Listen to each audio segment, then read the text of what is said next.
el hilo conductor de la charla.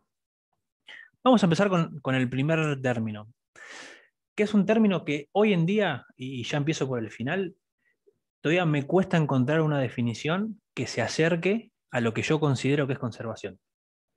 Así todo, encontré una que me parece la más acercada o más acertada o más próxima a la forma que yo tengo de ver la conservación, ¿no? Hay un montón de formas, hay varias líneas, varias escuelas, hubo cambio de paradigmas a lo largo del tiempo, entonces, pero eso es para otra charla o para profundizar mucho. Para ser breve, la definición más acertada de conservación para mí es esta: es la utilización humana de la biosfera para que rinda el máximo beneficio sostenible, a la vez que mantiene el potencial necesario para las aspiraciones de futuras generaciones. Y las palabras resaltadas en negrita están hecho adrede, obviamente, porque son la clave de esta frase. La primera palabra es la utilización.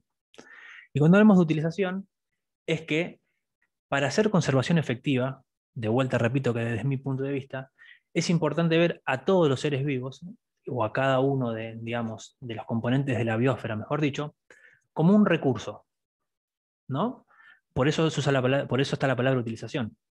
Pero ese recurso tiene que ser usado de una forma sostenible y sostenida en el tiempo, para que futuras generaciones lo puedan usar. Esto implica, o al menos a mí me implicó, una controversia ética, porque la palabra usar es una palabra muy fuerte. Pero bueno, si quieren después con las preguntas lo podemos explayar o expandir un poco más. Pero hoy al menos considero que para hacer conservación de forma medianamente efectiva habría que pensarlo como el tema de biosfera igual recurso. Lo importante es la forma en la que usamos ese recurso. Siguiendo esta línea, ¿no?, de conservación en este, digamos, en este aspecto o en esta dirección, vamos a ver que conservar implica no solo la mirada ambiental, sino que implica o le agrega a esta la socioeconómica. Y no se puede hacer conservación hoy en día dejando de lado lo socioeconómico, porque es fundamental, y si hablamos principalmente de lo social, es el principal causante de muchos de los problemas de conservación. En contraposición al término conservación viene el término preservación, que tiene una mirada netamente ambiental, dejando un poco de lado lo otro. Pero más allá de las definiciones y entrar otra vez en estas discusiones, me interesan dos palabras que se asocian con esta visión de conservación y con esta visión de preservación. Cuando uno trabaja en conservación, lo que trata de hacer con la parte social es, eh, digamos, tratar de lograr una adopción, un cambio en una forma de usar el recurso.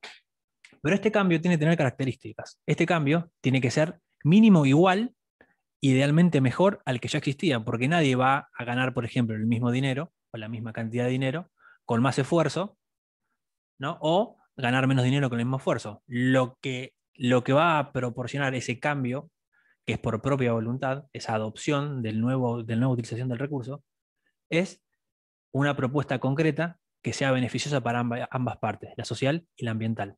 En cambio, la preservación usa otra palabra. En vez de incitar a la adopción, incita a lo que es una imposición. Hay una directriz directa. Por ejemplo, prohibido pescar, prohibido cazar. Digamos, acá, por ejemplo, si es una persona que vive de la pesca o vive de la caza y se prohíbe la caza, se ve netamente afectado la parte social, ¿no? Y bueno, entramos ahí en un poco de idas y vueltas, pero no hay negociación, digamos. Hay que prohibir, entre comillas, o hay que directamente eh, imponer una idea o una bajada.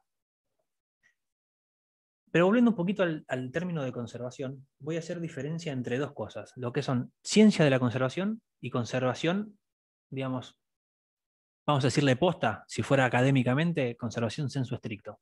¿Qué es la ciencia de conservación? Son todas aquellas acciones que juntan datos científicos que sirven como base para después desarrollar medidas concretas de conservación.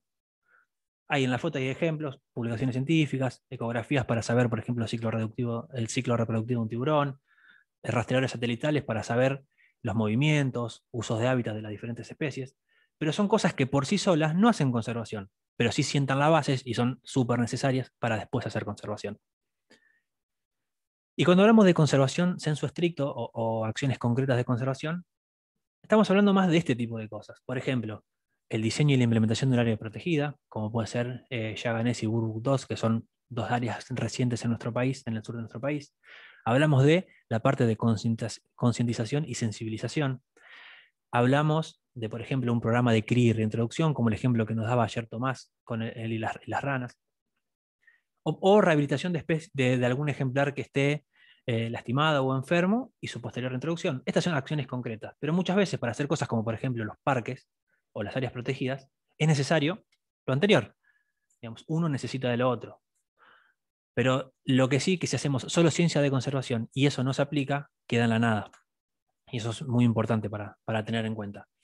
Y esto es un poco la conclusión, una conclusión personal de esto de conservación. Que la forma de ver las cosas mías, al menos, es que para mí todos los problemas de conservación son problemas sociales. Y no puedo separarlo bajo ningún punto de vista de lo social. Y como todo problema social, se resuelve con educación, por un lado, y con la implementación de políticas efectivas, ¿no? Que van a ser beneficiadas por esta educación que incluye y contempla lo que es la educación o la concientización. Ahora, ¿cuál es el problema de esta solución? Que parece fácil, acá está la receta, acá está la respuesta. El problema es que los cambios en comportamientos, digamos, un poco más eco-friendly, por ponerle un adjetivo, llevan tiempo. Y las políticas efectivas, y que la gente acepte esas políticas, también lleva tiempo. Y ahora, si quieren, los invito un poco a reflexionar y piensen en la problemática de conservación que a ustedes se les ocurra, y piensen si el problema en sí tiene el tiempo suficiente para que estas soluciones lleguen.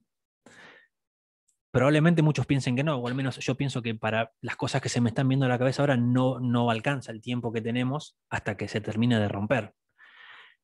Entonces hay acciones en el medio que lo que hacen es mitigar parcialmente el problema, ganando un poco de tiempo para que llegue lo otro. Y un poco en este mundo de la conservación en el que yo estoy inmerso o el que yo estoy aspirando a entrar. Pero bueno, cambiando un poquito de tema y ya cerrando con conservación, ¿por qué tiburones? Porque el trabajo mío es conservación de tiburones. Y los tiburones, primero, porque son un grupo que están amenazados. Los tiburones no son un grupo de peces asociados a cuerpos de agua, principalmente salados, aunque hay especies de agua dulce, que van desde pequeños tamaños de pocos de 50, 40 centímetros hasta más de 15 metros, como el tiburón ballena. Que en el mundo se encuentran más de 500 especies, de las cuales un 34% hoy se encuentran con algún tipo de riesgo de extinción.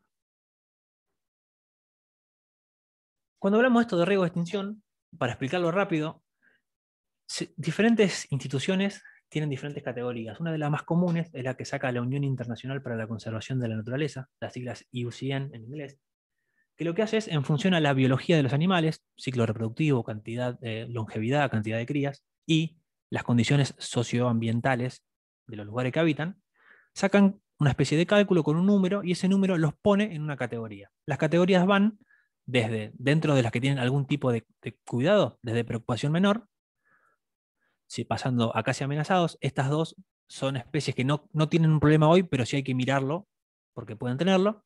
Después siguen las especies que sí son categorías de amenaza, que son vulnerables, en peligro crítico, que son las categorías con las que más se trabajan en conservación. Y después tenemos extinto en estado silvestre, o sea que solo solo existe en acuarios, en zoológicos, digamos, no en la naturaleza, y extinto totalmente. Y después hay un grupo particular que son los de datos insuficientes, que son especies donde se desconoce la biología y por eso no se pueden categorizar. Ahora, por recomendación de IUCN, estos animales se categorizan como vulnerables en una etapa intermedia. Otra cosa a tener en cuenta es que aparte de la categoría, lo que se busca es la tendencia de la población, o sea, si está creciendo o está decreciendo el número de individuos hoy. Entonces yo puedo tener una especie, por ejemplo, que hoy está en peligro, con una categoría descendente, o sea, con población, perdón, descendente, que para la próxima categorización tranquilamente me puede caer en peligro crítico o extinto en vida silvestre, dependiendo del caso. O si puede pasar el caso contrario, tengo una especie que hoy está en peligro, pero se está trabajando la especie y la tendencia poblacional es creciente, va a descender de categoría probablemente para la próxima categorización y cae en vulnerable. Pero bien, ¿cuáles son los problemas que tienen los tiburones? Los tiburones, al igual que la mayoría de los grandes vertebrados marinos, son las mismas tres. La sobrepesca, que en el caso de los tiburones, y si tuviera que animarme a poner un porcentaje, diría que es el 90% del problema, se da de diferentes formas. Se da por pesca que se dirige, o sea, pesca dirigida, gente que va a pescar tiburones, pueden ser deportivos, como en el primer caso, que van meramente por el trofeo, no hay consumo, o pueden ser para consumo. El consumo puede ser de carne, que hay un mercado muy chico pero existe, y el mayor problema es el aleteo. El aleteo es porque la sopa de aleta de tiburón en China y varios países del sudeste asiático es un plato muy caro que marca estatus y hay una demanda muy alta. Y de hecho en Hong Kong es como el mercado central donde se reciben aletas provenientes de todas partes del mundo. Pero esta pesca es de las más, vamos a poner un nombre que no me gusta para conservación, pero inhumanas, por el hecho de que se le cortan las aletas, se pesca el tiburón, se le cortan las aletas, solo se quedan con las aletas y el resto del tiburón se desecha, generalmente vivo.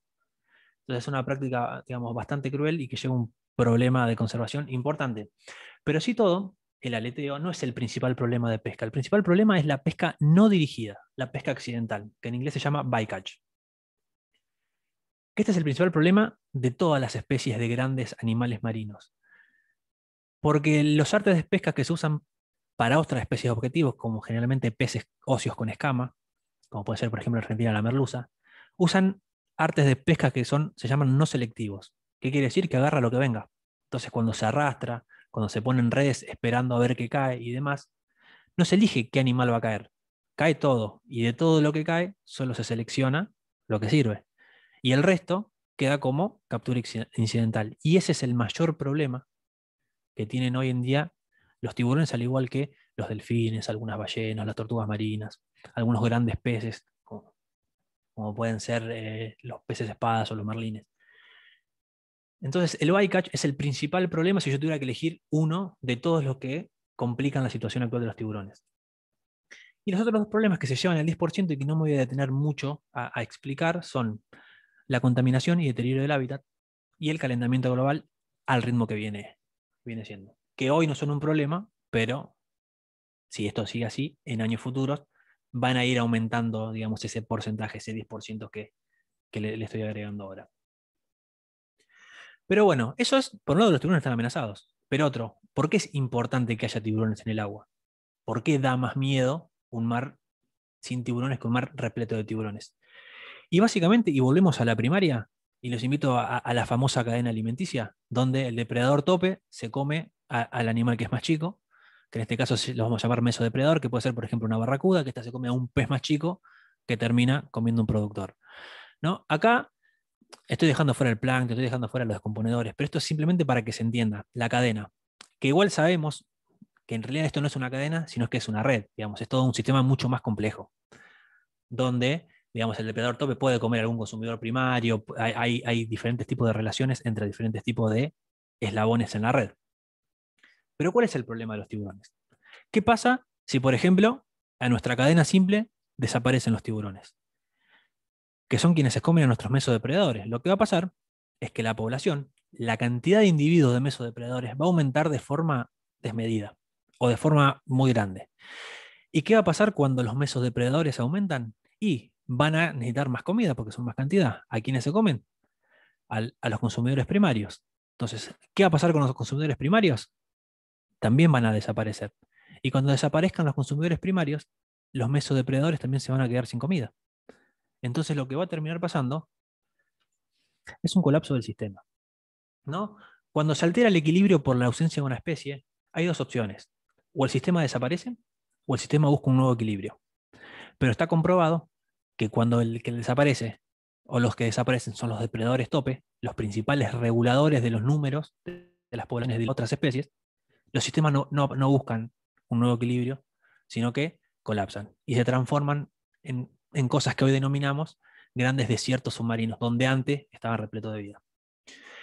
De hecho, hay ejemplos en algunas islas donde desaparecieron por presión pesquera los tiburones, que el sistema colapsó. ¿Y qué significa que el sistema colapse? Y que el sistema colapse significa que los servicios ecosistémicos, o sea, todos aquellos beneficios que brinda el ecosistema y que el hombre puede usar, se van con él.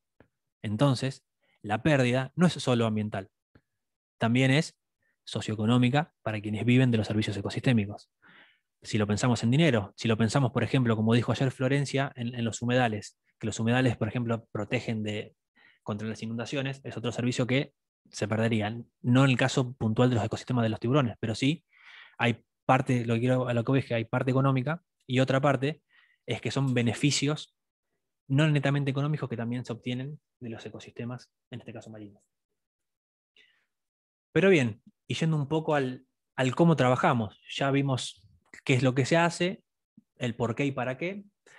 Ya estaría bueno responder un poco el cómo. ¿Cómo trabajamos con tiburones? Trabajamos en el campo y trabajamos en la parte de sensibilización. Sensibilización es en escuelas, trabajamos mucho con chicos de edad escolares en diferentes partes, digamos, en este caso del país, y también trabajamos con los tiburones in vivo. ¿Cómo se trabaja? Y les cuento el procedimiento y después vamos un poquito a los detalles de eso. Los tiburones se pescan a caña, no hay otra forma de... No hay una forma, o al menos no conozco una forma menos agresiva que esta. Las redes son muy, muy dañinas. Trabajamos con anzuelos especiales que tienen una forma particular para que no se traguen, se clavan siempre. Son biodegradables y demás. Pero bueno, es caña y anzuelo. Así es como se trabaja. Se pescan y ahí se los divide en más de 1,80 m y menos de 1,80 m. Los que miden más de 1,80 m se trabajan en el agua, como se ve en la foto que está a la derecha. Se los ata al costado de la lancha, lo que se llama banda, y de ahí se empieza a trabajar. Y los que miden menos, se los sube, se les pone una bomba con agua y se los empieza a trabajar ahí. Lo primero que se hace es se le tapa los ojos, se le pone la bomba obviamente, y ahí se toman las medidas que son lo largo, el ancho en diferentes partes, se le saca sangre, se le saca un pedazo de tejido, se los marca y se los libera. El proceso dura máximo 5 minutos y va con cronómetro. Cuando el animal se empieza el procedimiento, se prende y cuando suena la alarma se devuelve. Si no se terminó de trabajar, se devuelve igual. Se prioriza lo que es el bienestar animal por sobre la recolección de datos, por una cuestión de sentido común, más trabajando en conservación. ¿Dónde trabajamos? Y nosotros trabajamos en todo lo que es el Atlántico sudoccidental, es decir, la parte del Océano Atlántico que nos toca a nosotros por ser sudamericanos. Si bien trabajamos en casi todos, yendo y viniendo por todos lados, tenemos como lugares fijos que son Puerto San Julián en Santa Cruz, Rawson en Chubut, Bahía San Blas, que es sur de Provincia de Buenos Aires, San Clemente del Tuyú, que es el norte de la Provincia de Buenos Aires, y el Chuy, que es al norte de Uruguay, al límite con Brasil. ¿Y con qué especies trabajamos? Si bien la charla es de tiburones, nosotros trabajamos con tiburones y rayas costeros, o sea, dentro de los primeros, por ejemplo, 20 o 30 kilómetros después de la línea de costa, ¿no? Y acá le paso una lista rápida y breve, digamos, de las especies con el nombre común, y algunas fotitos como para saber de qué estamos hablando, cuando después nombre, por ejemplo, cazón, que es un tiburón de 1,5 m, es una de las especies objetivas de mi tesis. El gatuso, que es un tiburón mucho más chiquito, que tiene otros dientes, porque come moluscos, en vez de tener dientes cortantes, tiene dientes que muelen. Los peces ángeles, que son peces que tienen, se parecen rayas, pero en realidad son tiburones, que viven ahí escondidos, acechados, esperando que la presa pase. Tiburones martillo, que si bien no son tan comunes en Argentina, hay lugares donde los frecuentan todos los años, que son lugares que estamos tratando de describir como lugares de reproducción. Hay 3 especies de tiburones martillo. No está el martillo gigante que vemos en los documentales, pero tenemos martillos que llegan más o menos hasta los 2 metros. Acá tenemos el tiburón bacota, que es el principal tiburón trofeo de pesca deportiva. Es un animal grande, que llega a 3 metros, que nada a 70 kilómetros por hora, que da una buena pelea, por eso se busca mucho. El escalandrún, que es un tiburón de dimensiones similares al anterior, pero se busca mucho por trofeo de pesca, porque tiene la típica dentadura de tiburón, como se ve en la foto. Acá tenemos, por ejemplo, un data deficient, un animal de datos insuficientes, que sería como vulnerable, que es uno de los tiburones más primitivos, tiburón que no hace millones de años que no cambia la forma, que se lo ve súper tranquilo, pero es de todos con el que menos me gusta trabajar porque es súper agresivo, es muy flexible y todo lo que ve quiere morder, es como si fuera un critter en potencia. Pero bueno, esto es más o menos para tener un pantallazo. Y ya por último, para ir cerrando, es ¿qué hacemos con estos datos que tomamos?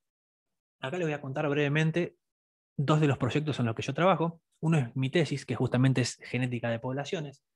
De tiburones. ¿Qué quiere decir esto? Lo que hacemos es con esa muestra de tejido, hacemos análisis genético entre, digamos, con los tiburones dentro del área de distribución. ¿Para qué sirve esto? Y básicamente yo lo que busco es saber si la población de las especies de América del Sur son una que migra desde Brasil hasta Patagonia o más de una que tienen movimientos más cortos. ¿Para qué me sirve esto? Y básicamente, porque si yo tuviera que diseñar, por ejemplo, un plan de manejo, no es lo mismo que sea una sola unidad, o sea, que sea la misma masa de tiburones que migra, porque ahí tendría que hacer un acuerdo trinacional con Uruguay y Brasil, a que Argentina tenga, por ejemplo, su propio stock que se llama metapoblación, para analizar y realizar el plan de manejo de otra forma, porque las presiones pesqueras argentinas son muy diferentes a la de Uruguay y son muy diferentes a la de Brasil. Entonces lo que hago es un análisis genético parecido a un test de paternidad, pero en vez de buscar la relación entre padre e hijo, busco grado de parentesca, busco una diferencia genética que me digan si son o no son la misma población. Y con eso, sacar. Ese es el objetivo de mi tesis, está en proceso. Si quieren les spoileo que aparentemente sería una sola cosa, pero bueno, falta confirmar. Y por otro lado, tenemos un proyecto de conservación importante, que es un programa de marcado. Perdón, acá me quedó esto que no va. Un programa de marcado en el cual trabajamos con pescadores deportivos que pescan hace años tiburones. Y lo que hacemos es un cambio de paradigma. En vez de pescarlos para quedarse con la mandíbula, ellos pescar iban a seguir pescando. Entonces lo que buscamos fue que en vez de matarlos, que los marquen y los liberen. Y estamos con un lema que, digamos, valiente no es el que los mata, sino que valiente es el que los marca y los devuelve. Porque pescarlo, pegarle un tiro y subirlo a la lancha es muy fácil. Ahora, como se ve en la foto de abajo, pescarlo con un kayak, subirlo al kayak, marcarlo y devolverlo. Y los pescadores como que son muy competitivos en ese sentido y se aprendieron mucho. Este es un proyecto que empieza en el 2013 y al día de hoy tenemos más de 200 pescadores trabajando, con más de 700 tiburones marcados, con varias recapturas. Y los datos de acá sirven para un montón de cosas. Sirven para saber la fidelidad de los lugares, para saber cómo se desplazan, para saber cuánto crecen en cuánto tiempo. Si tenemos varias recapturas, o sea, animales que se marcan, se liberan el tiburón a pescar, se puede hasta saber o estimar un número tentativo de la cantidad real que hay de esa especie de tiburón en el país o en el área que se quiera trabajar. Entonces es un proyecto que, si bien está creciendo, le falta un poco para tener los datos para después ser aplicado. Perdón, me perdí con el tiempo, no sé cómo llegué, pero bueno, ya esta es lo último, esto es un ejemplo de cómo trabajamos, este es el kit que se les entrega, estas son las marcas, este es el tipo de anzuelo que promovemos para que no se trague, entonces los pescadores marcan y devuelven, independientemente del tamaño, del tipo de pesca, si pescan embarcados, si pescan de costa. Pero bueno, espero que se haya entendido, que les haya gustado y perdón si me excedí el tiempo, se me fue el reloj totalmente.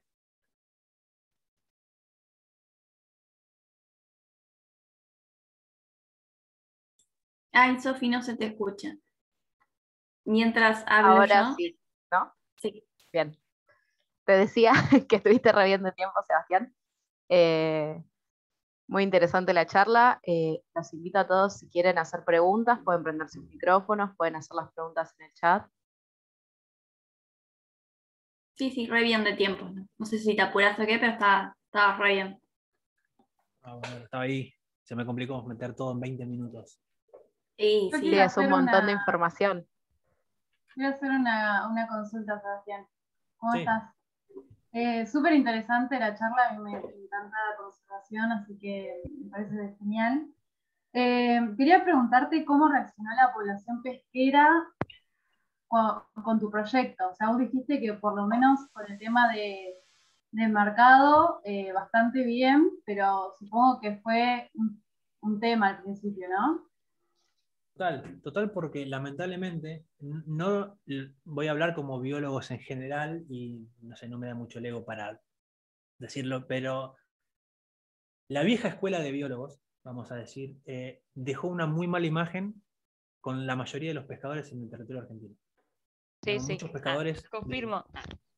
muchos pescadores se sintieron usados y hasta un poco ninguneados por los pescadores. Entonces, el primer objetivo fue romper con eso, ¿viste? Demostrar que no. A ver, yo soy nacido en San Nicolás, Delta.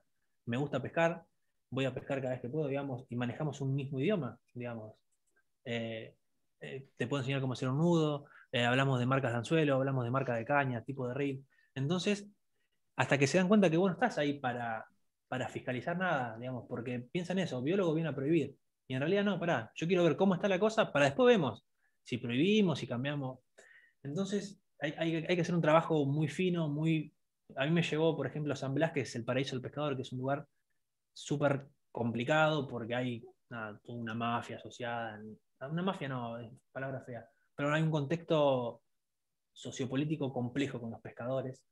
Es un lugar, digamos, que a veces se torna un poco violento. Y bueno, ganar la confianza para poder trabajar tranquilo y poder implementar este tipo de cosas lleva su tiempo. Entonces, y también depende mucho de localidad a localidad, yendo un poco a esa pregunta. Hay localidades donde te reciben un poco más de brazos abiertos, hay localidades más reacias. Generalmente con las chicas es más fácil, con las localidades más grandes es un poco más difícil. Pero lo que hacemos es, fuimos directamente a los principales pescadores deportivos del país.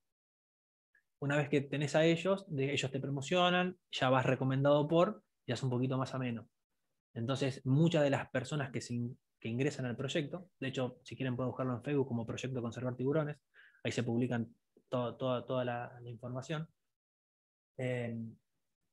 Se va agregando, pero es más por recomendación, por ver que trabajás, digamos, de una forma distinta, que no estás ahí para prohibir absolutamente nada, sino simplemente para estudiar. Digamos, yo no te puedo decir que prohibirte algo o no si no sé cómo está. Por más que yo intuya, te tengo que demostrar. Que eso es algo importante. Digamos, para hacer conservación es algo muy importante saber que los sentimentalismos no son argumentos. Entonces, no está matar el último panda porque es lindo o porque me da lástima, ¿no? Hay que pensarlo desde otro lado. Es un trabajo que me costó un montón. Yo todavía hoy sigo buscando un poco la definición que cuadre perfecto con lo que yo pienso de conservación. Pero sí, sé que viéndolo, con el tema de los recursos, con el tema de esto bueno, de llevarlo un poco para este lado, y que es un poco difícil porque a nosotros, como biólogos, la formación nuestra es muy del tipo preservacionista más que conservacionista. Bueno, Y nadie nos enseña a tratar la parte social. Entonces queda un poco en la cintura de cada uno. no, que aparte los proyectos de conservación, o sea, es fundamental tener a la gente de tu lado, o sea, no podés ponerte en contra. O sea, ellos son parte del proyecto siempre. Total, es que Incluirlos siempre. los que saben son ellos. Vos lo único que podés Bueno, aplicar es un poco de herramientas para darle sentido a lo que ellos ya saben, pero muy pocas cosas le podés ir a enseñar vos a ellos. Entonces, si vos vas a hacer un trabajo de conservación y no tenés la gente a favor, tenés que cambiar de tema o de gente, porque no prospera. Puedo hacer, más que una pregunta en realidad es, hola, soy Marina, sigo estudiando biología, pero ahora me estoy dedicando más al periodismo deportivo, y ustedes dirán qué tiene que ver, ¿no? Pero bueno, son dos pasiones, y me parece, me encantó ese proyecto de articulación con la pesca deportiva y para marcar a los tiburones, en este caso era el escalandrún, ¿no? La especie. Sí, escalandrún, bacota, gato pardo y cazón son las más pescadas por los deportivos. No, y la verdad que te felicito, me reinteresa y formo parte de un programa de radio, Radio Estación Sur acá en La Plata, y justo este año creamos la columna de deporte y ambiente, y la idea es, porque yo quiero trabajar utilizando al deporte como herramienta de educación ambiental. Esa es mi idea a futuro, así que nada, después me gustaría tener tu contacto, Sebas, para invitarte a Total. Está ahí entrevistarte. en la presentación, no hay ningún problema, cuando quieras. Después, si querés, Genial, lo gracias. charlamos. Acá en el Leo chat hay alguno. muchos halagos, que muy claro, muy interesante. Habían visto un par de preguntas, se las estoy buscando.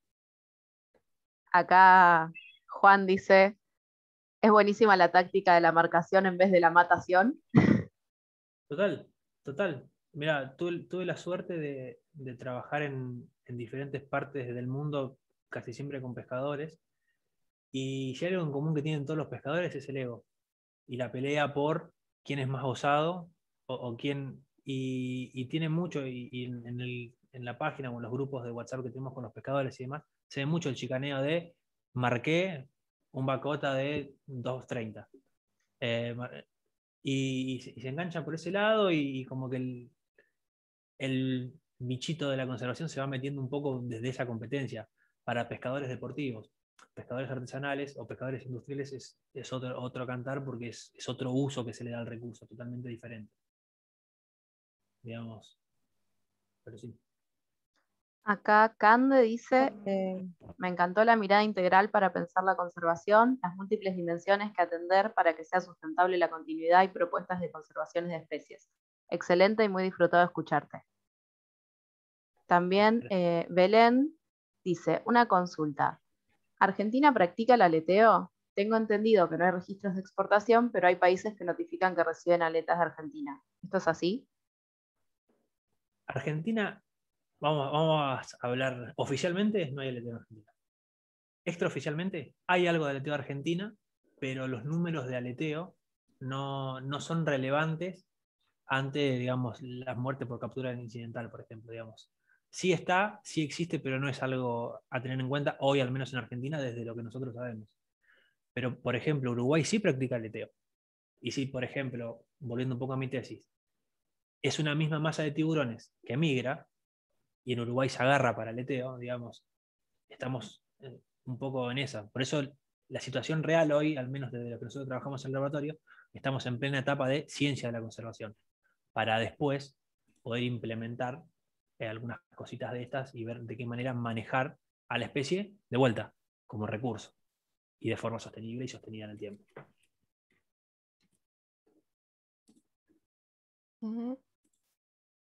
Hola, Seba. Felicitaciones, Dale. está muy buena la charla, excelente el Gracias. trabajo. Me parece que esto es súper destacable lo que están haciendo con el equipo científico porque es medio el sueño que tenemos todos de poder verdaderamente aplicar la ciencia para mejorar algo que tenga un efecto, digamos. Y me pareció muy interesante lo que planteas de lo social, muy arraigado, porque yo tengo una fascinación particular con tiburones, así que sigo mucha gente en Instagram que está haciendo distintos trabajos y en lugares como Malasia y otros lugares donde los pescadores viven de ese recurso que es pescar los tiburones, tuvieron que hacer un cambio social muy grande adaptando a esos barcos a hacer tours de nado con tiburones o de avistaje de tiburones y recibir la misma remuneración. Me parece muy bueno lo que hicieron con los pescadores, no sé si lo llegaron eso con un trabajo en conjunto o fue una idea particular, pero está bueno porque no le privan también del hecho de pescar, no le quitan ese, o sea, no prohíben eso, me parece muy, muy bueno. Acá en Argentina, no sé, vos trabajando con esto, ¿cómo considerás que está el estado de protección de las áreas marinas, que es tan complicado y tan complejo mundialmente, digamos? No, a ver, es tal cual se ve, digamos. Si vamos un poco, mirá, y justo viene, no sé si calculo que la mayoría o varios de ustedes vieron el documental Seaspiracy, que en lo personal no me gustó, porque solo muestra una cara de la moneda, digamos. Ahora llegó a Argentina, pero nadie habla de qué va a pasar con todas las miles o millones de familias que viven de la pesca. ¿Qué hacemos con eso? Digamos, no te lo muestran, te muestran diferentes partes, toda la parte ambiental, digamos, lo vi muy amarillista y muy sensacionalista, y para tener una vida integral faltó toda la parte social, digamos, no dijo nada más que dio el ejemplo de las ballenas que matan en el norte y algunas cosas, y de la parte de la esclavitud, pero es como un extremo, pero nadie habló del contexto socioeconómico del pescador promedio industrial y del pescador promedio artesanal. Entonces, sin esa cara de la moneda, bueno, puedes sacar una conclusión integral o una solución integral. Porque prohibir, sí, para el medio ambiente sí, pero ¿qué haces con todas esas miles de familias que viven de eso? Y en Argentina, particularmente, el tema de áreas protegidas, nosotros, al menos, y me hago cargo de lo que digo, tenemos muchísimas áreas protegidas.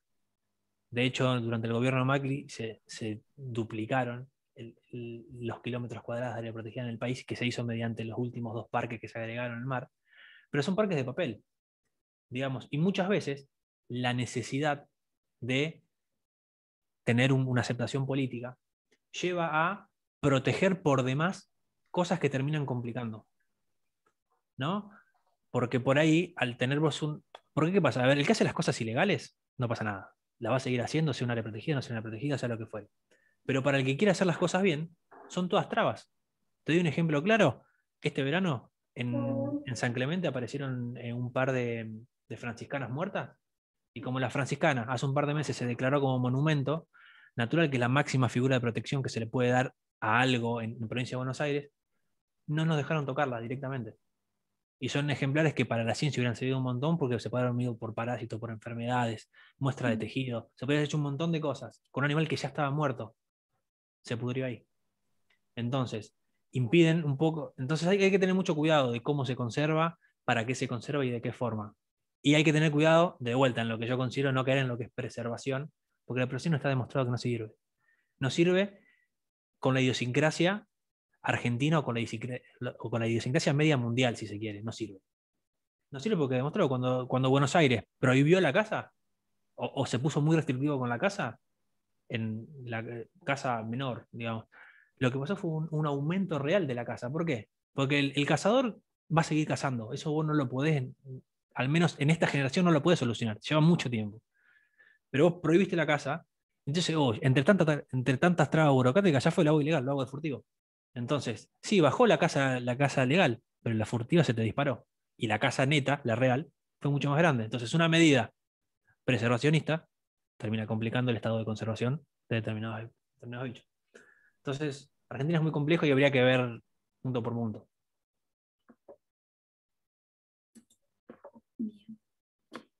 Yo tengo una pregunta que me quedó capaz saco un poco de lo que veníamos charlando, pero me quedó de lo que vi en tu Power. Pusiste que el cazón se encontraba en peligro crítico de extinción, ¿no? ¿Sí?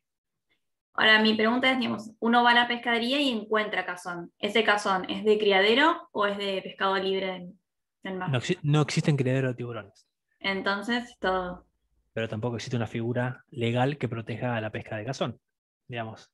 Entonces, todo lo que no está prohibido está permitido. Por ende, no importa Claro. si está en extinción o no, está. O sea, no hay nada que diga está prohibido pescar cazón. Provincia de Buenos Aires, encima Argentina es muy particular porque según la Constitución, los recursos naturales pertenecen a las provincias. Entonces cada provincia tiene su forma y los primeros kilómetros de mar son aguas provinciales para después entrar a agua nacional. Entonces cada provincia tiene formas diferentes de más o menos restrictiva de controlar esto. Ninguna es efectiva claramente porque en todas las pescaderías de toda parte del mundo, más en ciudades costeras, hay cazón.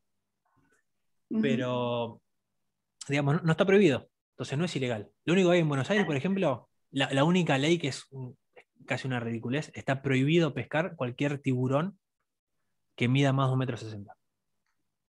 Ahora, si es, por ejemplo, un escalandrún que está críticamente en peligro con la población súper declinando, es el que está más al horno de todos los tiburones grandes que tenemos. Pero agarras un juvenil que mide 1,40 m adentro, porque no es por Sí. especie, es por tamaño.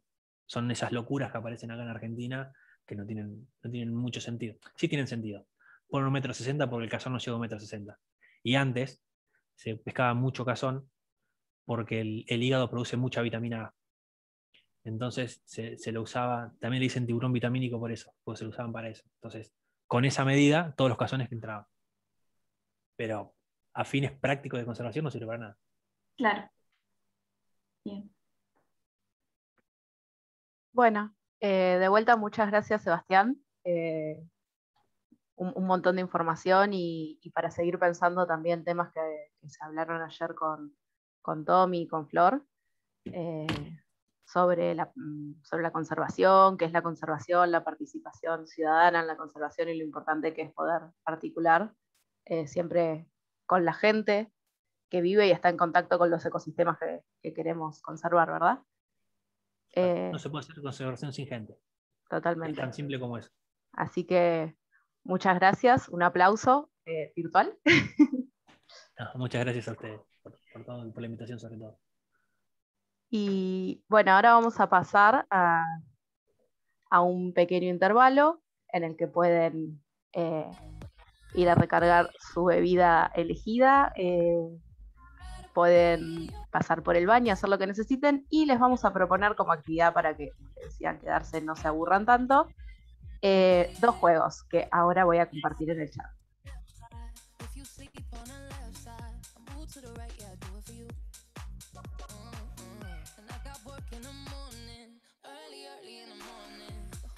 El primer link va a ser un juego de memoria y el segundo es una sopa de letras. Debieran tener tiempo de hacer ambos si tienen ganas de hacer las dos cosas, así que...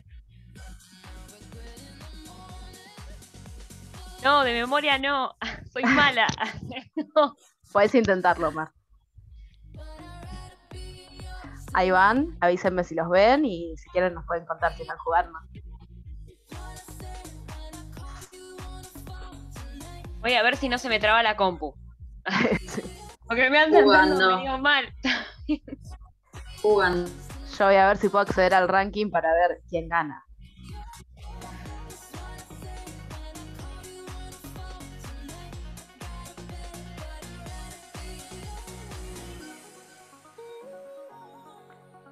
Ahí veo que tenemos 2 personas en el juego de memoria y una persona en la sopa de letras, o la birra de letras, como decidimos llamarla.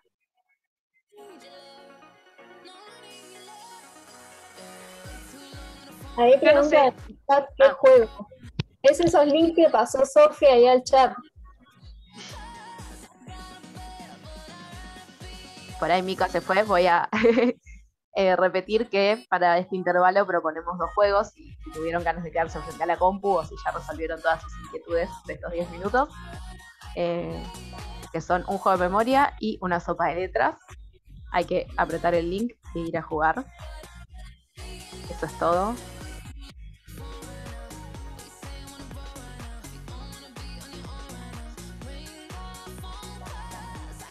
Chicas, no puedo, se me traba todo la computadora. Bueno, Tenía unas ganas de jugar. te lo paso más tarde, así lo haces cuando ya no estés Dale, en Zoom. dale. Dale, dale.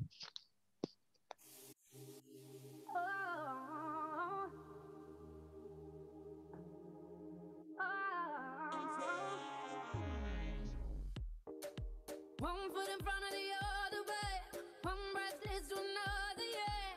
Just keep moving. Oh, look within for the strength today. Listen out for the voice to say, just keep moving.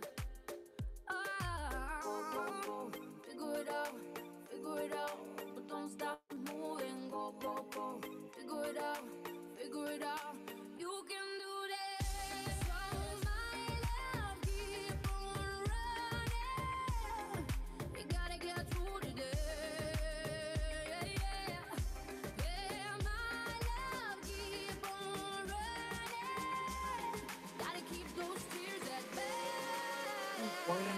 Perdón la hora, tuve que dar clase. Hola, Debo. Te justo igual en el intervalo, perfecto. Sí, estás para toda la segunda parte. Si querés, ahí en el chat estamos haciendo unos juegos. Hay una sopa de letras y un juego de memoria. Los A links ver. podés entrar.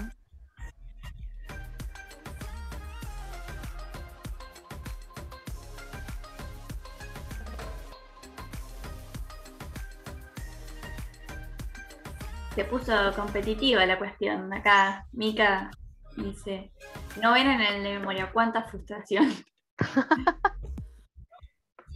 Ayer hicimos unos Al de juegos memoria está trivia lleno de gente. que también estuvieron ahí, en la tabla de clasificación. El día de ayer.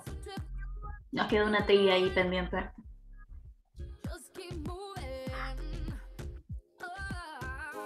Ah, muy bien, Facu, parece en el juego de memoria.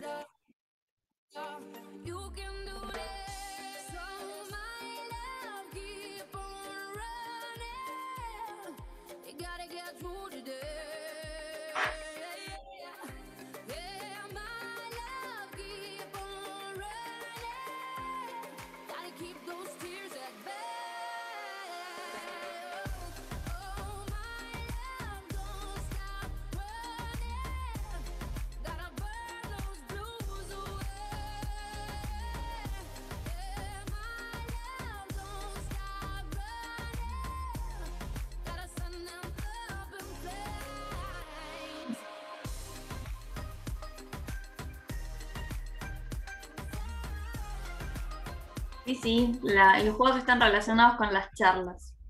Hay que pensar en las charlas de hoy. Ya tuvimos una, la otra hay que pensar a futuro, ¿no?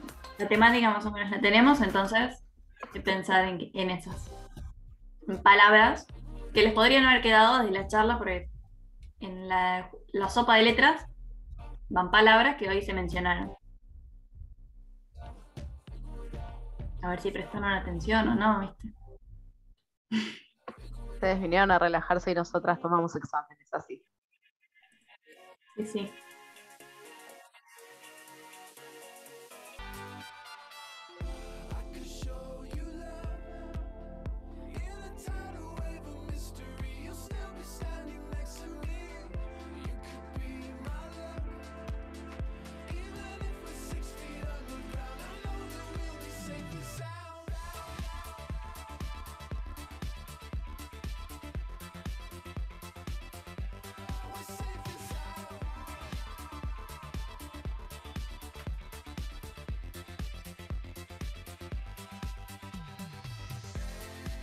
Bueno, si les parece, así vamos terminando. Les voy a compartir pantalla un segundito para que veamos quiénes estuvieron los mejores resultados.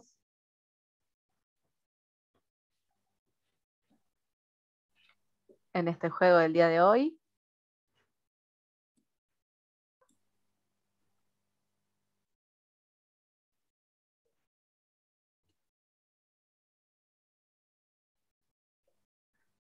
Díganme si se ve, muy formal, tenemos toda la data. Un script de R parece. Sí, totalmente. Así que me gusta. Saco la foto en 3, 2, 1.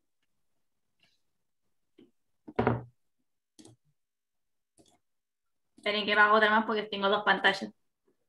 En 3, en 2, en 1. Ahí, muy bien. Listo. Buenísimo, muchas gracias.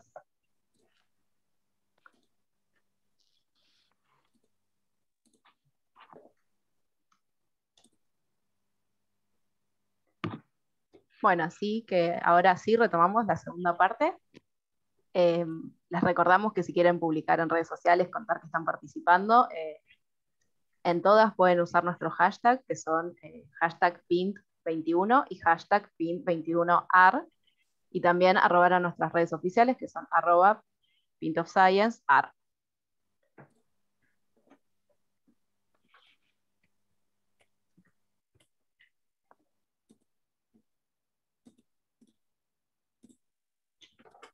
Presento al orador. Sí, pensé que iba a decir vos y no te quería pisar. Ah, ok. Bueno, nuestro siguiente orador es astrónomo. Estábamos un poco diferente de las charlas que veníamos, pero está bueno. Vamos a hacer un viaje.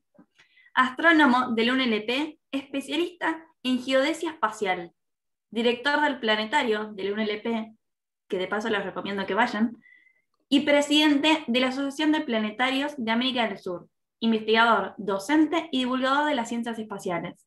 Así que bienvenido, Diego Baú. Bueno, buenas noches ya, por la hora. Muy contento de estar acá, gracias. No conocía esta propuesta, Pint of Science, la verdad que me encanta, sobre todo me encanta ver gente muy joven, y más joven que yo, por cierto. Para un divulgador, ¿sí? Como yo, que más allá de que la astronomía ha sido y es la pasión de mi vida desde chico, desde que tengo memoria, desde que levanté la mirada al cielo, supe cuál era mi pasión. Eso para mí fue una fortuna. Muchas veces alguien no encuentra cuál es la pasión de su vida. Bueno, yo tuve la suerte de encontrarla desde muy chico. Mi otra pasión también es la educación y la divulgación, entonces celebro muchísimo estas propuestas. De verdad lo digo porque la divulgación es una herramienta fundamental para desarrollar una sociedad. ¿Sí? La divulgación, la educación es una herramienta que democratiza realmente oportunidades para todos. Así que muchísimas gracias a Aileen, Agus, Priscila, Sofi, ¿sí? Por esta invitación. Quedé maravillado con la charla de Sebastián, obviamente. Desconocía por completo la temática, más allá de alguna cosa que uno pueda llegar a escuchar en cuanto a las especies en peligro de extinción, etc. Pero la verdad, desconocía por completo la temática. Voy a tratar de hacer bien los deberes como Seba y cumplir en tiempo, así que ya tengo mi cronómetro acá, ya lo voy a iniciar ahí, para portarme bien y hacer bien los deberes. Bueno, ¿puedo compartir pantalla ya? Sí, sí. Bien. Mi Tranquilo tema... que estamos bien de tiempo, así que estamos Perfecto. bajos. Mi tema, ahora comparto ya pantalla, mi tema pasa por Marte, ¿sí? Yo tengo, en lo que tiene que ver con el espacio, ¿sí? Tengo dos amores, ¿sí? Con los cuales no puedo ser objetivo, por algo estoy enamorado de esos dos lugares. Uno es la Luna y el otro es Marte, ¿sí? ¿Por qué? Me lo he preguntado varias veces. La Luna porque es el objeto astronómico más cercano que tenemos a la Tierra y siempre, siempre, algunos más, otros menos, siempre nos llama la atención, ¿sí? Y sobre todo que de chico cuando veía las fotos de los astronautas caminando en la Luna, a mí me volaba la cabeza pensar cómo era posible que seres humanos estuviesen adentro de esos trajes caminando en la Luna y como muchísimas chicas y chicos de todo el mundo cuando uno es chico, muchos han querido ser astronautas, ¿sí? Yo la diferencia que tengo con ya los adultos, en su mayoría, es que yo sigo soñando con ser astronauta y creo que me voy a morir soñando con ser astronauta. Pongo todas mis fichas, aunque tengo que ahorrar algunos dólares más, pongo todas mis fichas en el turismo espacial, ¿sí? Esto que estoy diciendo mitad en broma, mitad en serio, no sé, yo, no sé ustedes van a tener más chances que yo, seguramente, pero de lo que no me cabe la menor duda es que nuestros hijos van a ir al espacio. El turismo espacial es algo que ya es una realidad. Podemos hablar mucho de ese tema, pero como me voy a ir de tema, y como siempre me voy de tema, lo dejo quizás si exista oportunidad en otro momento. Bueno, la cuestión es que, como les decía, la Luna siempre me llamó la atención, pero Marte es mi otro lugar favorito. ¿Y por qué? Porque creo que son los lugares a los cuales como especie, ¿sí? Como seres humanos, en algún momento a la Luna ya lo hemos hecho. La otra gran aventura, y por eso esta charla, es Marte. En algún momento vamos a viajar y va a ser nuestro lugar en el universo. Va a llegar un momento en que nos vamos a convertir en marcianos. Yo siempre tengo una frase que acuñé que dice, no sabemos si los marcianos existen en términos de quizás hay microorganismos en Marte y quizás los podemos descubrir, pero no lo sabemos. Entonces, no sabemos si los marcianos existen o si han existido, porque de hecho Marte ha sido muy distinto en el pasado a lo que lo fue ahora. De lo que estamos seguros es que los marcianos van a existir, porque en algún momento vamos a ir a Marte en un primer viaje, ¿sí? El cual será muy peligroso. Volveremos de regreso a nuestro hogar en el universo y luego irá cada vez más gente y en algún momento nacerá un primer bebé y ese será un marciano. Ese será un marciano. Con todas las letras. Así que imagínense todo lo que se abre, ¿sí? En ese aspecto. Bueno, voy a compartir entonces la pantalla. Déjenme a ver si hago las cosas bien. A ver si ahora... ¿Se ve ahí la presentación? Sí, perfecto. Bueno, perfecto. Yo dejé de ver las caritas, así que cualquier cosa me frenan, ¿sí? Bueno, yo le puse de título a esta charla Marte, la mayor aventura humana. ¿Por qué? Porque no hay duda que ese primer viaje que haremos al planeta rojo, ¿sí? Marte tiene un color rojizo porque tiene en su superficie mucho óxido de hierro, y ese es el color característico, ese naranja, ese amarronado, con el cual lo vemos a Marte, es por el óxido de hierro. Va a ser la mayor aventura humana. Desde mi punto de vista, hasta el momento, esa aventura más grande de todos los tiempos ha sido el viaje del ser humano a la Luna, hacia fines de los 60, y va a ser superado por este viaje a Marte, de la cual nuestra generación, ¿sí? Ustedes, la mía, vamos a ver a esa primer mujer y a ese primer hombre caminar sobre la superficie marciana. Y esto va a ser en 10, 15 años, no más que eso.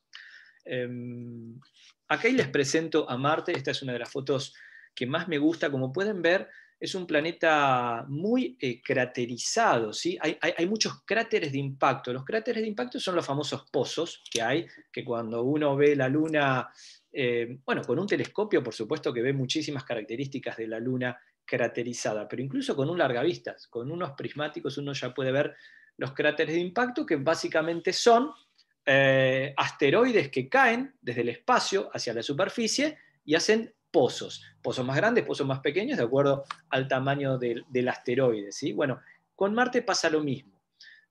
Marte tiene una atmósfera que es muchísimo menor a la terrestre, es muy poco densa, es una atmósfera solamente del 1% de la atmósfera terrestre, es decir, hay muy poco aire, y por lo tanto penetran mucho más fácil todas las piedras, todos los asteroides que andan girando por el sistema solar. Por eso vamos a ver muchos cráteres, hay grandes planicies, también tiene volcanes, por lo pronto inactivos, ¿sí? Pero el volcán más alto del sistema solar, la montaña, por decirlo de alguna manera, más alta del sistema solar, se encuentra en Marte. Tiene aproximadamente la altura de 3 veces la montaña más alta de la Tierra, el monte Everest.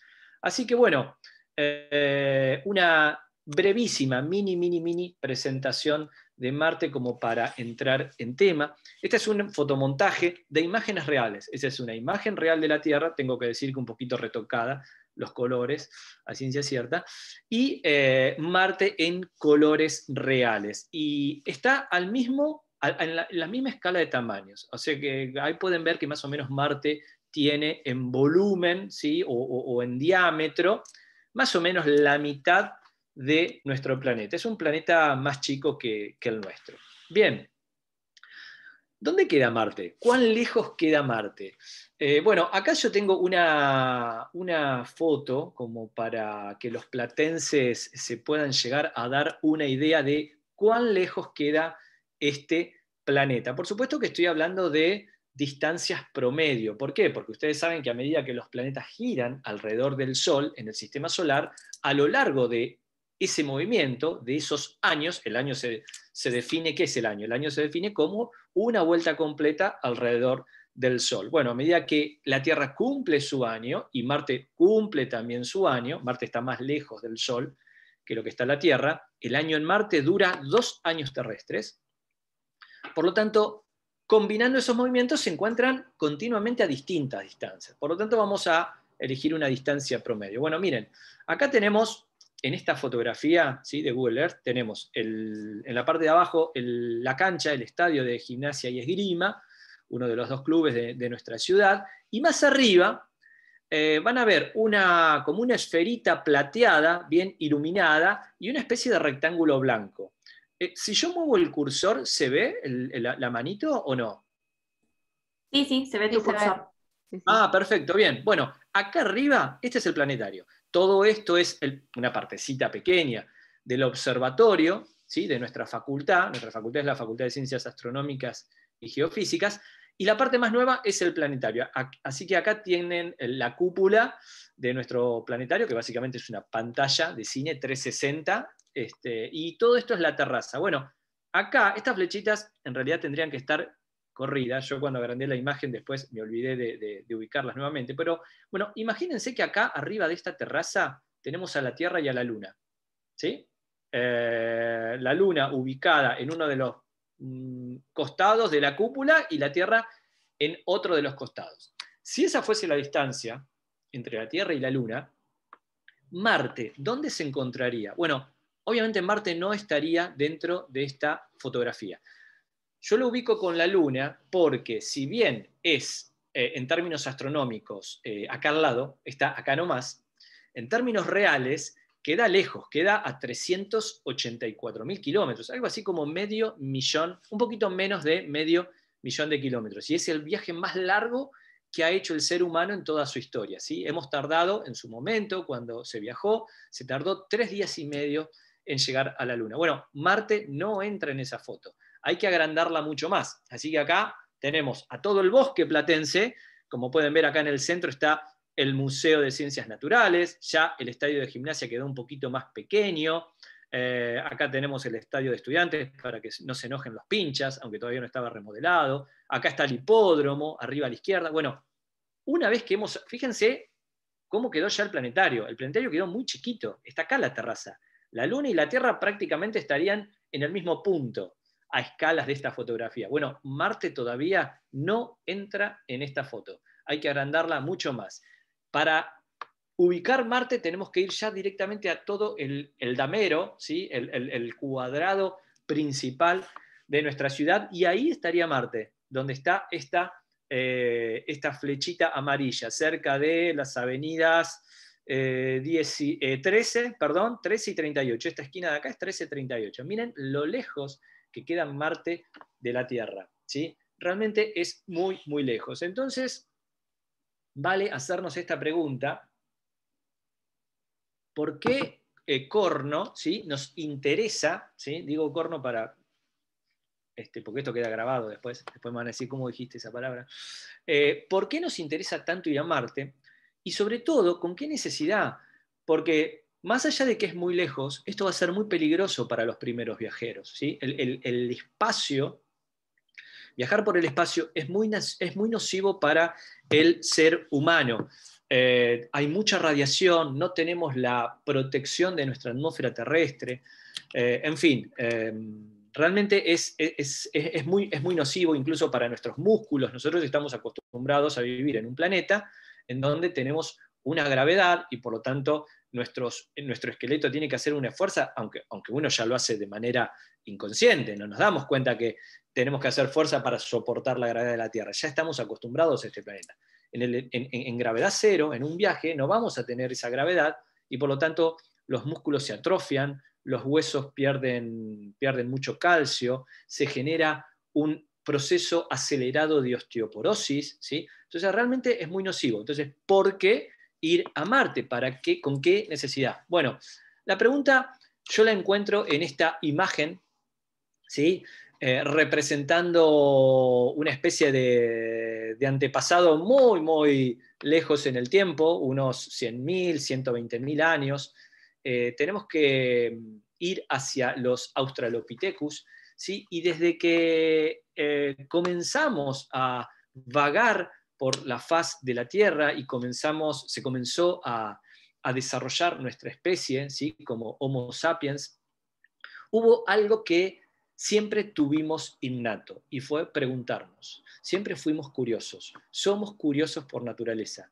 Y aunque parezca muy naif mi respuesta, yo les puedo asegurar que es la llama y la fuerza más grande que hace que el ser humano continuamente se esté preguntando qué hay más allá, por qué estamos acá, de dónde venimos, hacia dónde vamos, etcétera, etcétera. Así que siempre desde el preciso momento en que ese primer Australopithecus y luego ese primer Sapiens levantó la mirada al cielo y se preguntó qué eran esas lucecitas que había ahí en la noche, siempre nos hemos preguntado qué son esas cosas y siempre hemos querido ir hacia esos lugares. Si no hubiésemos sido curiosos, si no fuésemos exploradores por naturaleza, siempre digo que nos hubiésemos quedado en el medio del África, teníamos todo, teníamos calor, teníamos comida, algún bicho que nos corría y que nos podía comer, eso es cierto, había que esconderse rápido, pero teníamos todo para quedarnos ahí. Sin embargo, siempre fuimos un paso más, cruzamos ese primer río, cruzamos esa primera montaña y así conquistamos literalmente toda la superficie de nuestro planeta. Y el espacio es nuestra próxima gran aventura. Ya lo hicimos hace más de 50 años, viajando por primera vez a la Luna, y ahora vamos a volver con vistas también a viajar hacia Marte. Esperen que se me fue el... Ah, acá está. Se me había ido el temporizador, el cronómetro. Bien. No sé si habrán prestado atención, ¿sí? Por las noticias últimamente. No sé si han visto que hay cada vez más noticias en el ambiente espacial, cada vez más noticias de envío de satélites que pasan por el cielo y en gran cantidad, lanzamiento de cohetes, de naves espaciales. La charla hoy va a terminar con una noticia que ocurrió hoy y que hoy es un hito en la historia espacial. Hoy es un día muy especial para la actividad espacial. Ahora se los voy a comentar. Bueno, todo este crecimiento se debe a que estamos viviendo una nueva era y aunque algunos colegas míos no comparten esto, yo estoy absolutamente convencido que es así y por eso siempre que puedo lo expreso, estamos también ante una nueva carrera espacial. No es exactamente la misma carrera espacial que existió hace muchos años, allá por los 50 o por los 60 del siglo pasado, en donde esa carrera estaba protagonizada por los Estados Unidos de América y la Unión Soviética, ¿sí? Que se trató de una guerra fría, una guerra en el ambiente espacial. Bueno, hoy esa carrera para mí existe, pero en otro contexto, ¿sí? Y básicamente es con China y también con otros actores que están empezando a jugar de manera muy importante. Una carrera que se está acelerando y por lo cual, por ejemplo, los Estados Unidos están ya a punto de lanzar su nuevo cohete porque se terminó de probar ahora, pero en realidad la tecnología es bastante vieja, por cierto, un nuevo cohete para poder volver a la Luna de manera tripulada y también pensar en un viaje a Marte. También se está pensando, al igual que existe alrededor de la Tierra la Estación Espacial Internacional. La Estación Espacial Internacional es un conjunto de cilindros, ¿sí? En los cuales interconectados, adentro de los cuales viven y trabajan los astronautas, ¿sí? Hay seres humanos alrededor de la Tierra, viajando alrededor de la Tierra en el espacio desde el año 2000 de manera ininterrumpida. Por supuesto, no siempre los mismos seres humanos. Los astronautas van, cambian tripulaciones, vuelven los que estuvieron, llegan unos nuevos, pero siempre ha habido seres humanos en el espacio de manera ininterrumpida desde el año 2000, es decir, desde hace 21 años. La Estación Espacial Internacional es el complejo espacial más grande que se haya construido en la historia, tiene el tamaño aproximadamente de un estadio de fútbol, ¿sí? Bueno, se está pensando en una nueva estación espacial ya alrededor de la Luna, la famosa Gateway, un proyecto entre Estados Unidos, Japón, Canadá, la Agencia Espacial Europea, y también estaban los rusos, compartiendo este proyecto. La cuestión es que Rusia se desvinculó recientemente. En marzo informaron que se desvinculaban de este proyecto para hacer una estación espacial con China. Así que imagínense de no tener nada alrededor de la Luna a tener 2 estaciones espaciales en el futuro. Vamos a ver si realmente se llevan a cabo o no, pero realmente esto marca un antes y un después. Pero así como les contaba que esta carrera espacial, desde mi punto de vista, está enmarcada por una competencia entre los Estados Unidos y China, fundamentalmente, también entran a jugar nuevos actores, que básicamente es el sector privado. No es que el sector privado nunca haya participado de las actividades espaciales, no, todo lo contrario, ha participado, pero lo que nunca se vio es que hayan avanzado de tal manera como avanzaron en estos últimos años. Hay muchísimas compañías, incluso ya hay compañías argentinas, en mayor o en menor medida, compañías alrededor de todo el mundo, en gran cantidad, que están trabajando en el ámbito espacial. Simplemente por amor al espacio y por amor a la investigación, en parte sí, pero lo fundamental es que, disculpen la tos, lo fundamental es que hay una enorme cantidad de dinero en juego en la actividad espacial, lanzamiento de satélites, en fin, muchísimas cuestiones relacionadas con la actividad espacial. Todo este ecosistema científico-tecnológico motorizado por el sector privado se lo ha denominado en los últimos años como la New Space, ¿sí? como el nuevo espacio. Tal es así que lo más avanzado que hoy en día existe en lanzamiento de cohetes en el mundo no corresponde a ninguna agencia espacial estatal, no corresponde ni a la NASA, como la agencia espacial más conocida del mundo, no corresponde a Roscosmos, que es la agencia espacial de Rusia, no corresponde a la agencia espacial europea, no corresponde a la agencia espacial japonesa ni China, corresponde a una empresa privada, de la cual quizás han escuchado hablar en más de una oportunidad. Se llama SpaceX, es una compañía norteamericana con sede en California, cuyo dueño es Elon Musk, un emprendedor, bueno, muy conocido hoy en todo el mundo. Bueno, esta gente ha desarrollado cohetes, para que tengan una idea, estos cohetes que ven acá en esta fotografía son 2 Falcon 9. El Falcon 9 tiene la altura más o menos del Obelisco de Buenos Aires. Ese cohete despega, ¿sí?, de su plataforma de lanzamiento, coloca en órbita terrestre una serie de satélites y cae literalmente como una piedra hacia la Tierra. El cohete se va autoacomodando, todo a través de computadoras, de GPS y de motores, que va accionando y aterriza de manera vertical. A los 8 minutos de haber sido lanzado, aterriza de manera vertical a pocos metros de donde fue lanzado. Esto es algo extraordinario. Esto es algo que solamente se podía pensar en la ciencia ficción.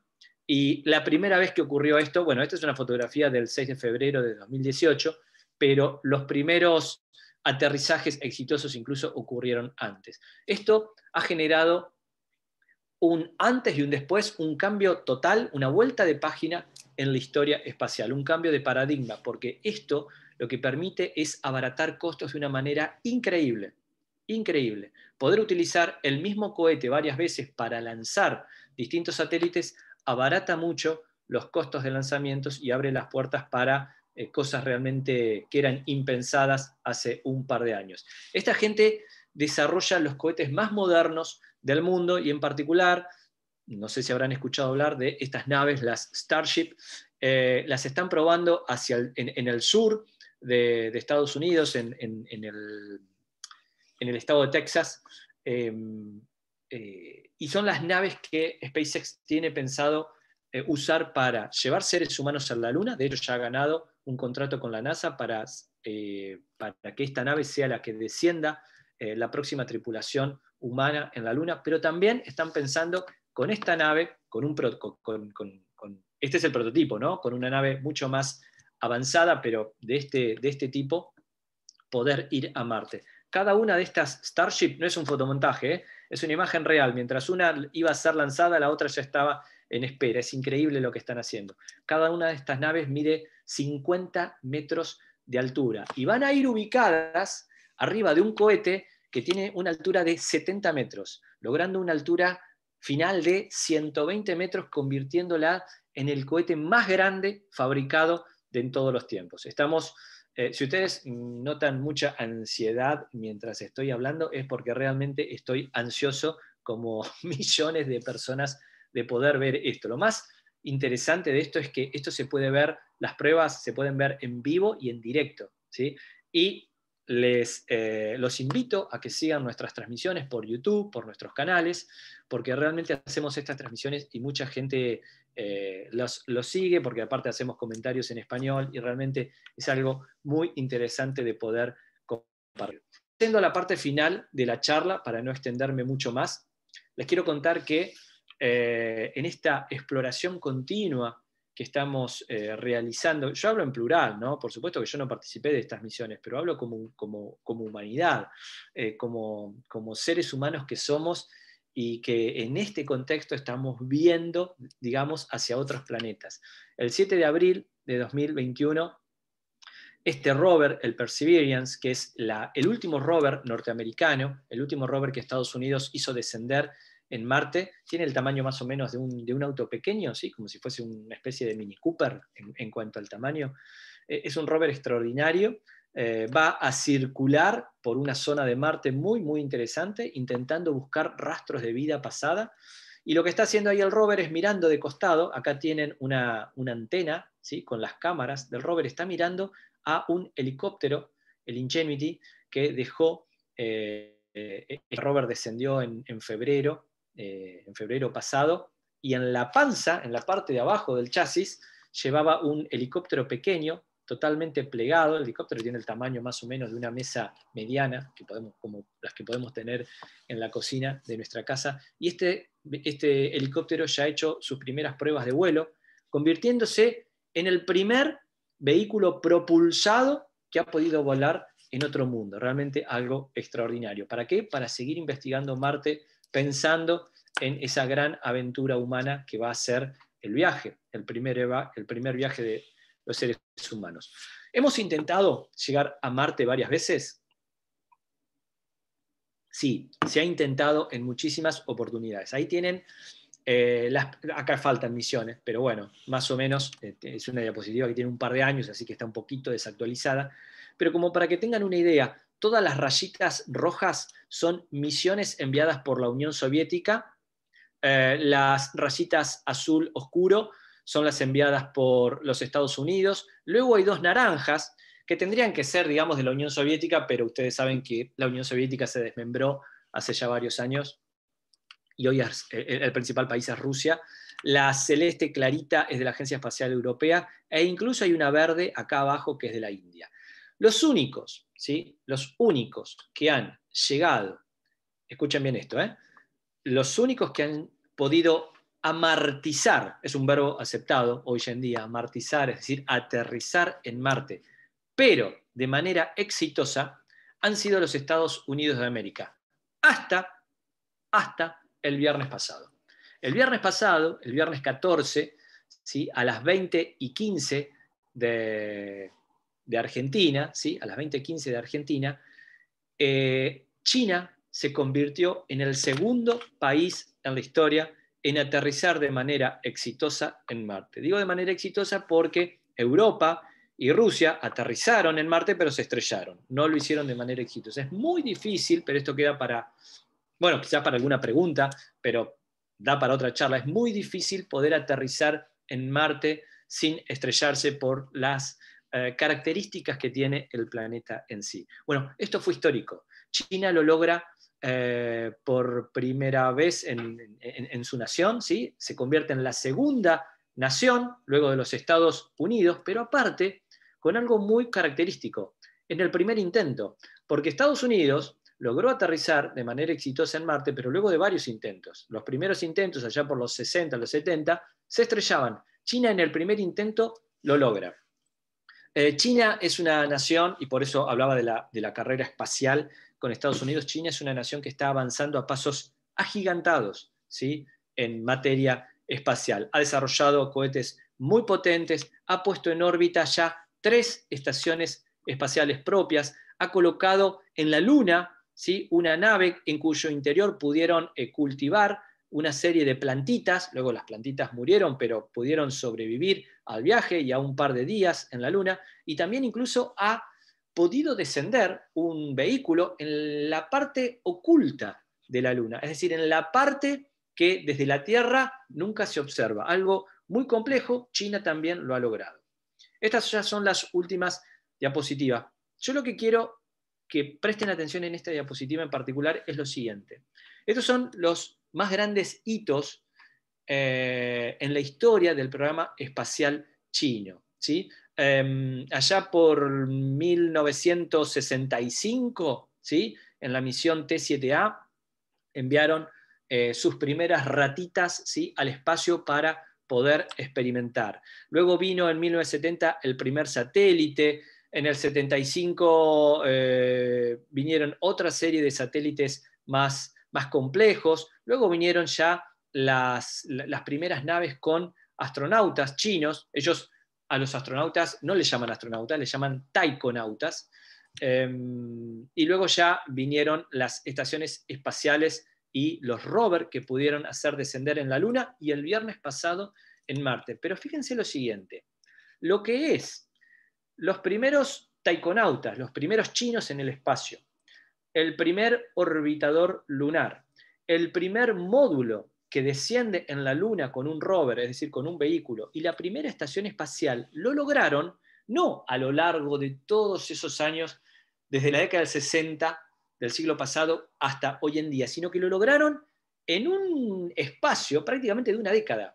¿Qué quiero decir con esto? Que China está acelerando sus programas espaciales de una manera increíble. Para mí, en algún momento hasta pueden llegar a superar a los mismísimos Estados Unidos de América. Esta es un dibujito, ¿sí? Para que se sienta a la mesa. Este es un dibujito de el rover chino en su plataforma de descenso. Todavía, cuando se hizo esta gráfica, todavía el rover no había descendido en Marte.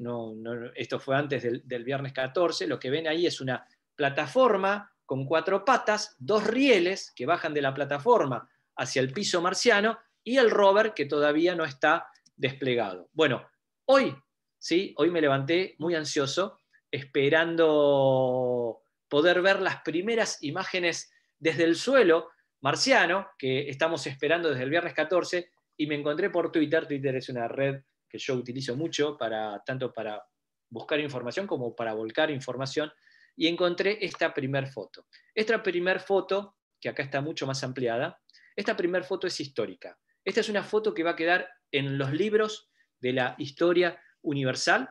Es la primer foto en el suelo marciano tomado por una nave no estadounidense. Recuerdan que les conté que solamente los norteamericanos habían llegado de manera exitosa al suelo marciano. Los segundos fueron los chinos. El viernes 14 lo lograron y hoy tenemos esta primera imagen. Como pueden ver, es una foto tomada desde el rover, que se llama Zhengou. Zhengou es el dios del fuego en la mitología griega, y lo que se ve básicamente son los 2 rieles hacia adelante por los cuales Zhengou va a descender en los próximos días. Aparentemente lo va a hacer entre el 24 y el 26 de mayo. Y bueno, estamos todos expectantes de poder ver más fotos. Esta fue otra foto que envió Zhengou. Acá Zhengou lo que hizo fue girar su cámara hacia atrás, hacia su espalda, digamos, por decirlo de alguna manera, y fotografiarse, una especie de selfie. ¿Qué es lo que estamos viendo acá? Lo que estamos viendo acá son todas estas partes oscuras, son los paneles solares, ¿sí? Trabaja a energía solar, y acá, en primer plano, esto que está en blanco, es una torrecita, con mucha tecnología, por cierto, y una antenita que le permite enviar la información a la nave que está girando alrededor de Marte, ¿sí? La nave china se llama en realidad Tianwen-1. Tianwen-1 llegó en febrero a la órbita marciana, quedó girando alrededor de Marte, ¿sí? Y el viernes 14 una parte de Tianwen-1 se separó.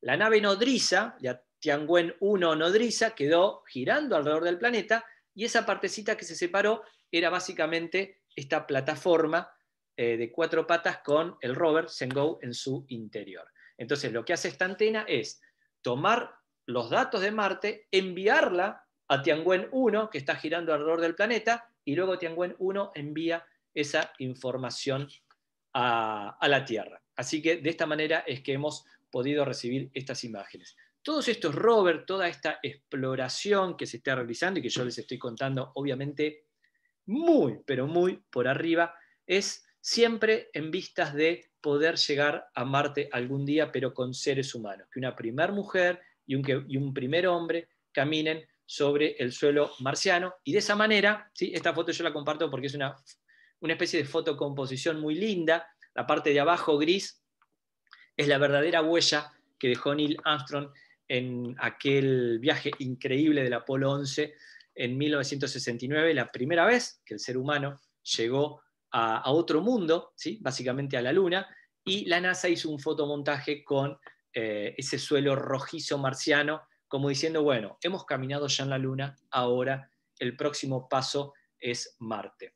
Termino esta charla nuevamente agradeciéndoles a todos, a los organizadores, a quienes están escuchando, y también con un mensaje.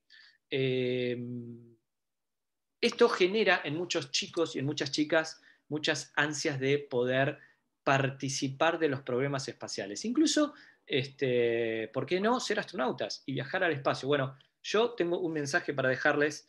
No crean que eso no se puede hacer. Hay muchísimos argentinos, por ejemplo, trabajando en estas cosas en los programas espaciales. Por supuesto hay que poner mucho esfuerzo de uno, pero siempre persigan sus sueños. Si su sueño, si su pasión es trabajar en estas áreas, hagan el mayor esfuerzo para hacerlo, porque seguramente con mucho esfuerzo lo van a poder lograr.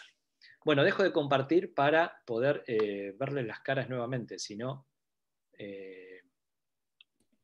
no voy a poder verlos. A ver. Muchas gracias, Diego. Estuvo muy buena la charla. Siempre es un placer escucharte hablar, porque hablas con tanta pasión de estos temas que es muy grato escucharte, y siempre das muchos mensajes de aliento, así que muchas gracias por todo. Sí, realmente fascinante todo lo que hablaste. Disculpen si hablé rápido, lo que pasa es que quería No, volcar toda estuvo la... perfecto. Me parece que se entendió perfecto. Vi muchas caras de fascinación mientras iba transcurriendo la charla.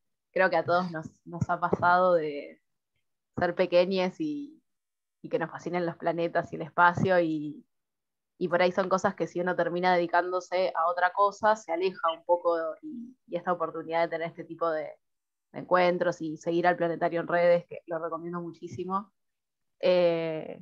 nos acerca como esa pasión que teníamos de chiquites, y está muy bueno. Sí, el espacio cautiva mucho. Obviamente a algunos nos cautivó demasiado y nos hemos dedicado ya a funcionar. Pero tengo que decir que realmente cuando a mí me pasa con mi familia, con mi familia ya no tanto, me dicen deja de hablar, pero con amigos o con conocidos, cuando comenzás a hablar del espacio, llama la atención. Tenemos una conexión muy particular con el espacio, ¿sí? Ustedes tengan en cuenta que hay algo muy fuerte, que es lo siguiente. Esto es literal, no. Es así como se los cuento. Es una cuestión física, una cuestión de biología. Los elementos más simples de la naturaleza, el elemento más simple de la naturaleza es el hidrógeno, como elemento, ¿no? El átomo de hidrógeno es el elemento más simple. ¿Se acuerdan que el átomo siempre lo dibujábamos como un núcleo donde había protones que eran cargas positivas, algunos neutrones también, que eran neutros, y los electrones con carga negativa girando alrededor? Bueno, el elemento más simple, ¿qué es? Y tener un solo protón, tener una sola carga positiva, ¿sí? Con un electrón girando alrededor del núcleo.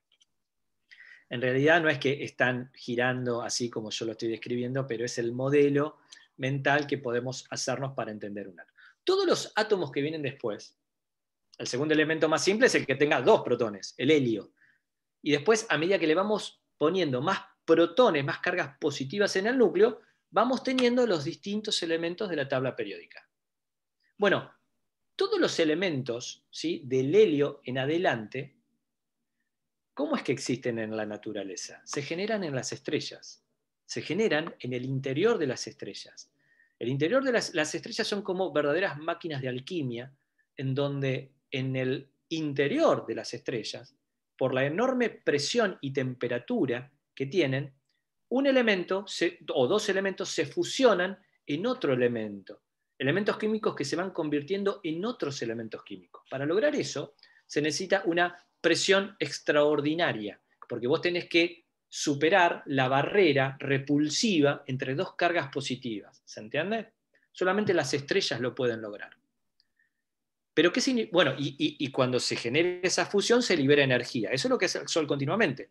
El Sol continuamente en el interior está fusionando, está transformando hidrógeno en helio. Una partecita de esa transformación libera energía, y esa energía es la que nos llega a la Tierra. Es la energía que se desparrama por todo el sistema solar, y parte de esa energía llega a nuestra atmósfera, ¿sí? Bien, lo que quiero decir con esto es que podríamos preguntarnos entonces, ¿de dónde sale el hierro, ¿sí?, de nuestra sangre? ¿De dónde salen el carbono, ¿sí?, que tiene nuestro cuerpo? Si vos me estás diciendo que desde el helio en adelante todos los elementos químicos se formaron en una estrella, entonces los átomos que conforman mi cuerpo alguna vez estuvieron en una estrella. Y la respuesta es sí.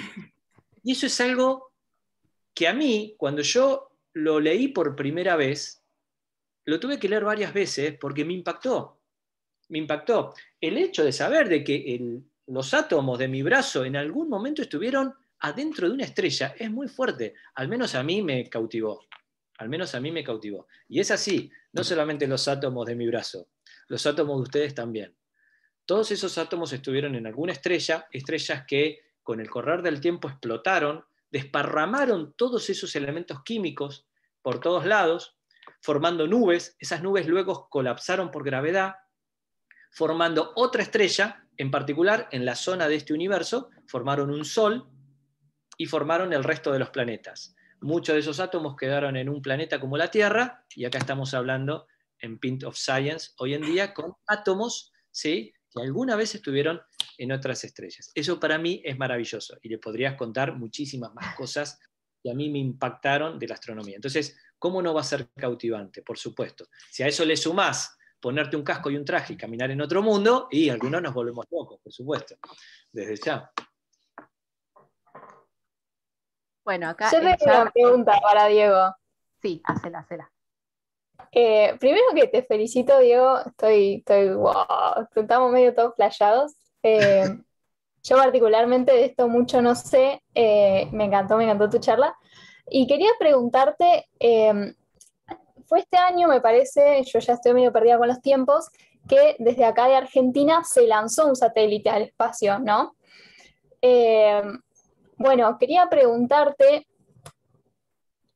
¿vos qué opinás? ¿Lo ves probable? O sea, yo sé que acá profesionales capacitados no nos faltan gracias a nuestra universidad pública. ¿Vos ves probable que alguna vez Argentina lleve un cohete a la Luna o a Marte, o que estemos ahí? O sea, no tenemos el capital ni de los yanquis ni de los chinos, pero tenemos la capacidad, yo creo que nos sobra a nosotros. Así que no sé qué opinás vos.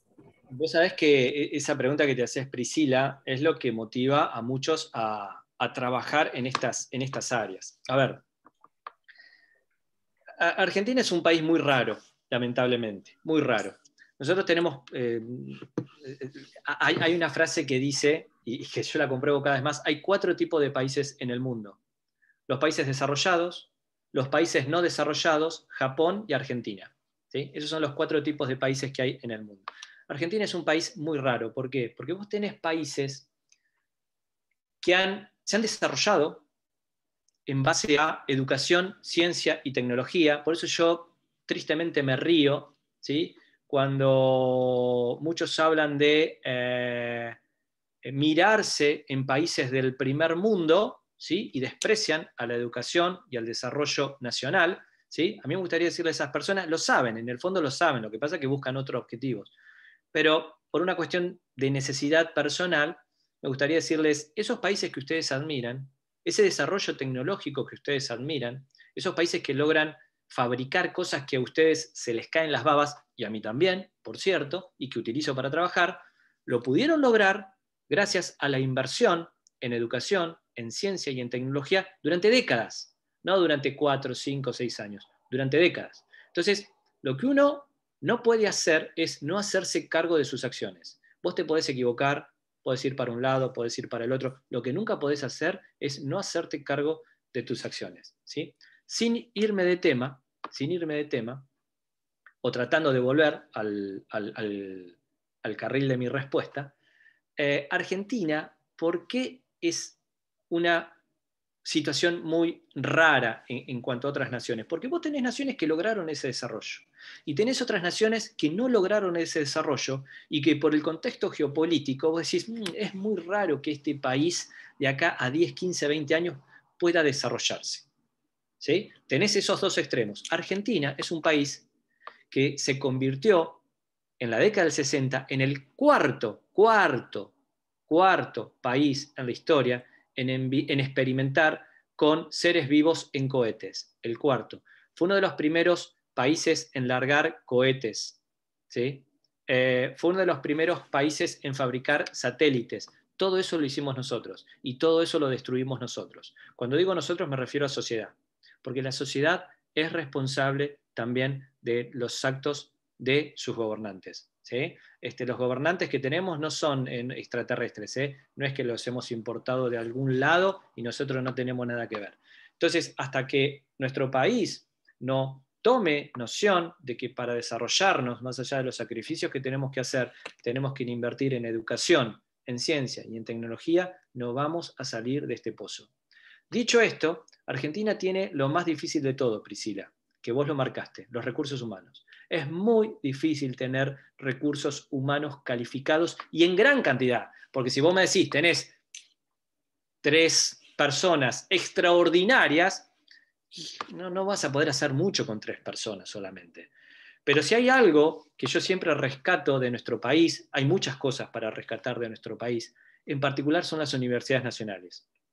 Muy poquitos países en el mundo tienen 3 premios Nobel en ciencia. Por supuesto que hay países que tienen mucho más. Estados Unidos, Rusia, Japón mismo, Alemania, tienen muchos más que 3 premios Nobel. Pero que tengan 3, sacando esas grandes potencias, muy pocos. Argentina tiene 3 premios Nobel en ciencia. 5 en total, 2 premios Nobel de la Paz y 3 premios Nobel en ciencia. Eso marca lo que hemos sido capaces de hacer como sociedad. Yo creo que tenemos que rescatar esos valores. Y por eso reitero lo que dije al principio. Con este relato, en el buen sentido de la palabra, porque la palabra relato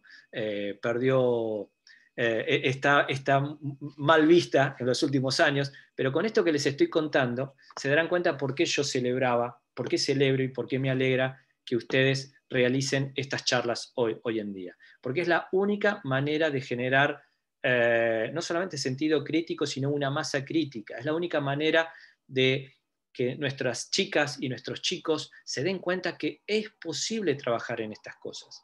Argentina estaba desarrollando un programa espacial muy importante. Habrán escuchado hablar de los satélites ARSAT. Son un orgullo tener satélites ARSAT, no por el satélite en sí mismo, que es algo extraordinario, sino porque para lograr desarrollar un satélite de ese tipo, vos tenés que ser un capo, tenés que ser un cráneo para desarrollar esos satélites. ¿Sí? Argentina lo hizo.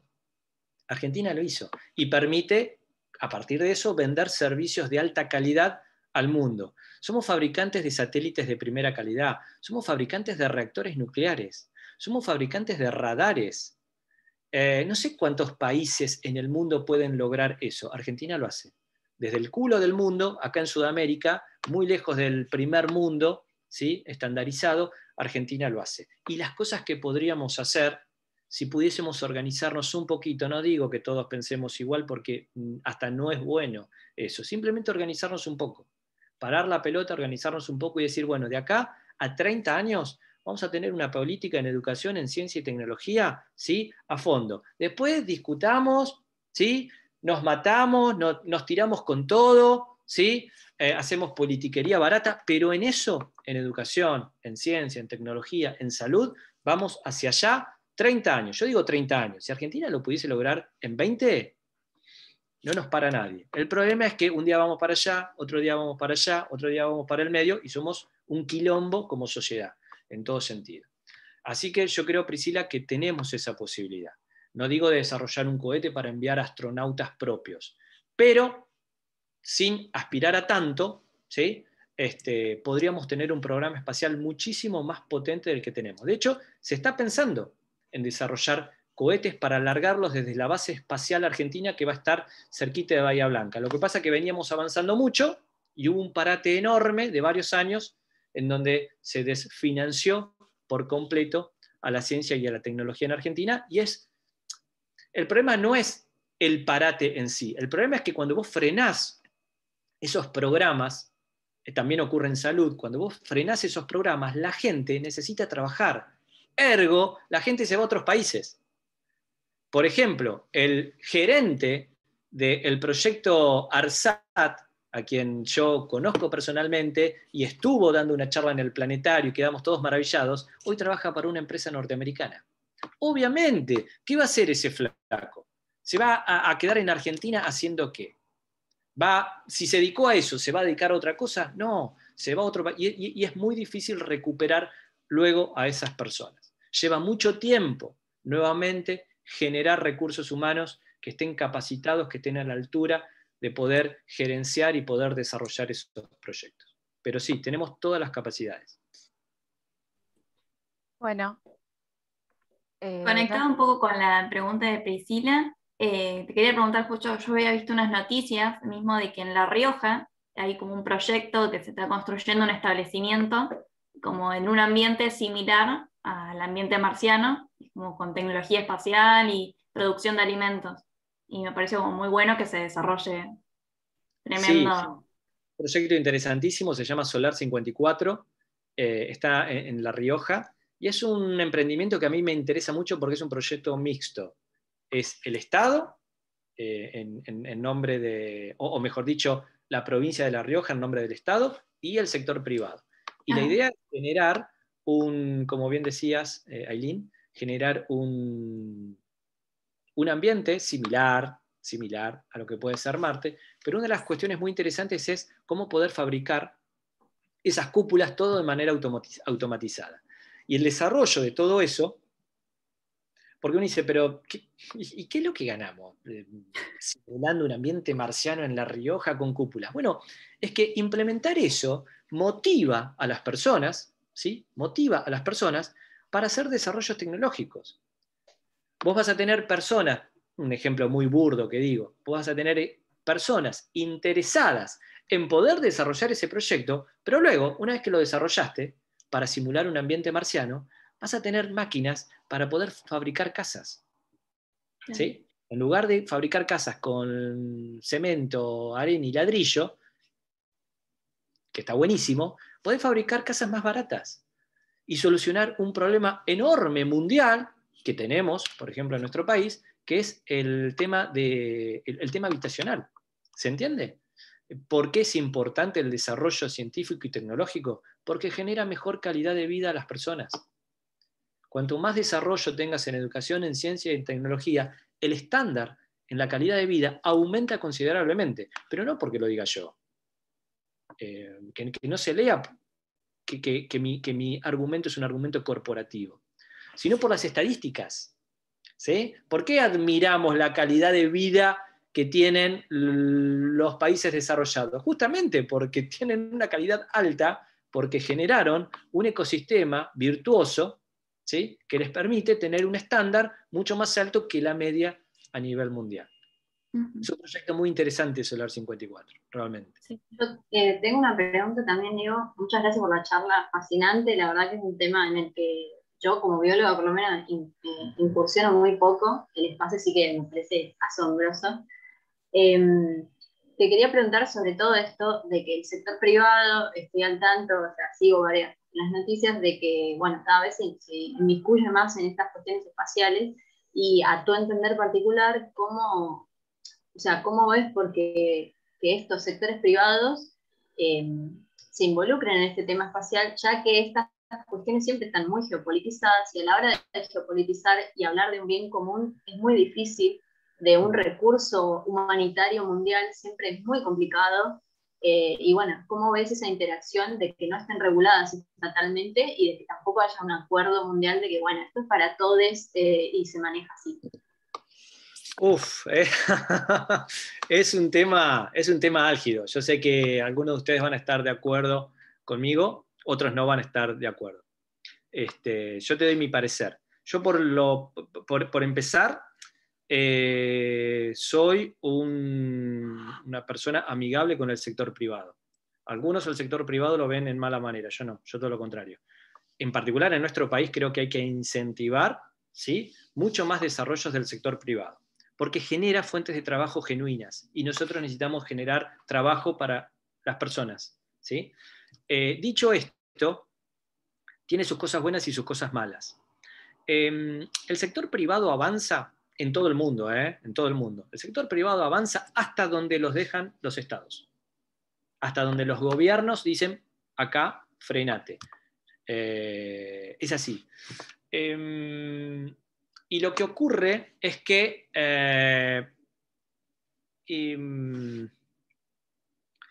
me desconcentré, perdón. Lo que está ocurriendo es que el sector privado, por el desarrollo tecnológico que avanza a pasos agigantados a nivel mundial, está logrando cosas impensadas a lo que eran hace 5 años. ¿Sí? Entonces, eso pone, ¿sí?, pone en tensión las relaciones con los gobiernos. Por ejemplo, te doy un ejemplo del ambiente espacial para que se entienda. Esta empresa, SpaceX, está desarrollando todo un sistema satelital para tener internet satelital en todo el mundo. Esto genera una contaminación ambiental en términos de alrededor de la Tierra muy, muy grande.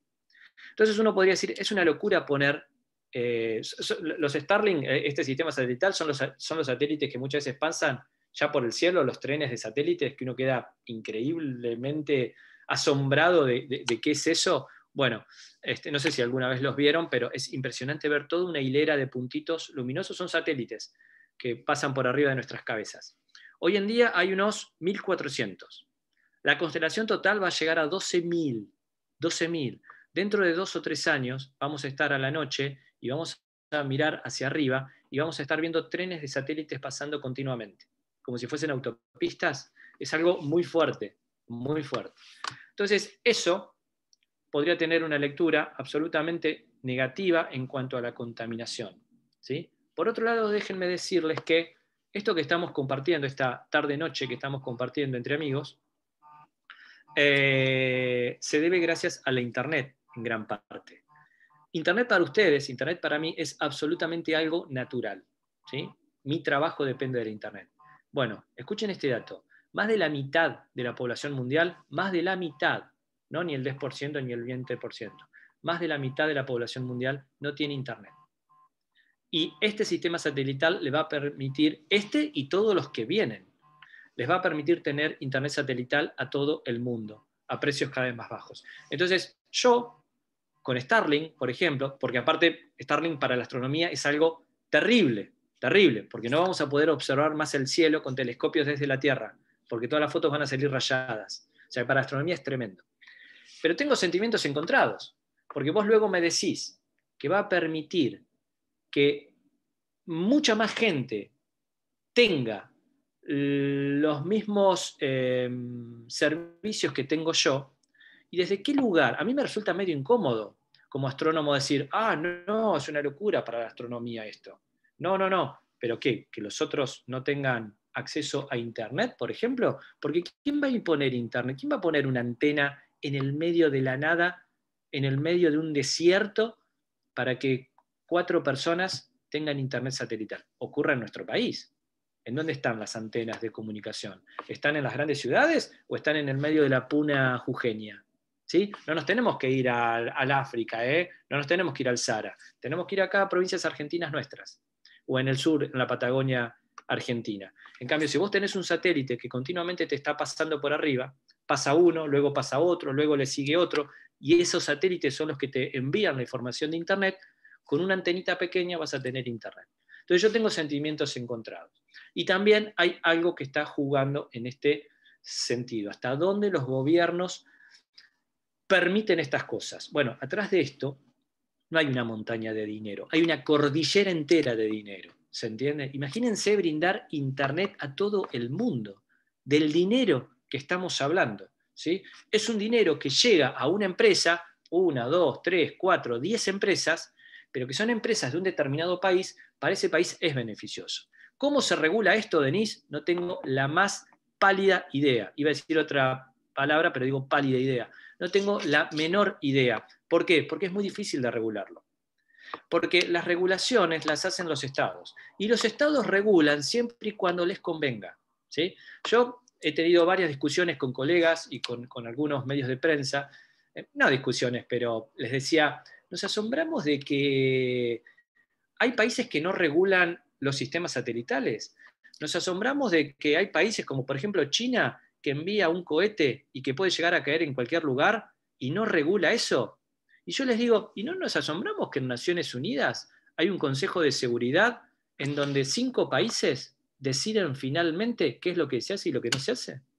Naciones Unidas es el organismo más, entre comillas, plural del mundo, pero 5 son los que tienen la manija.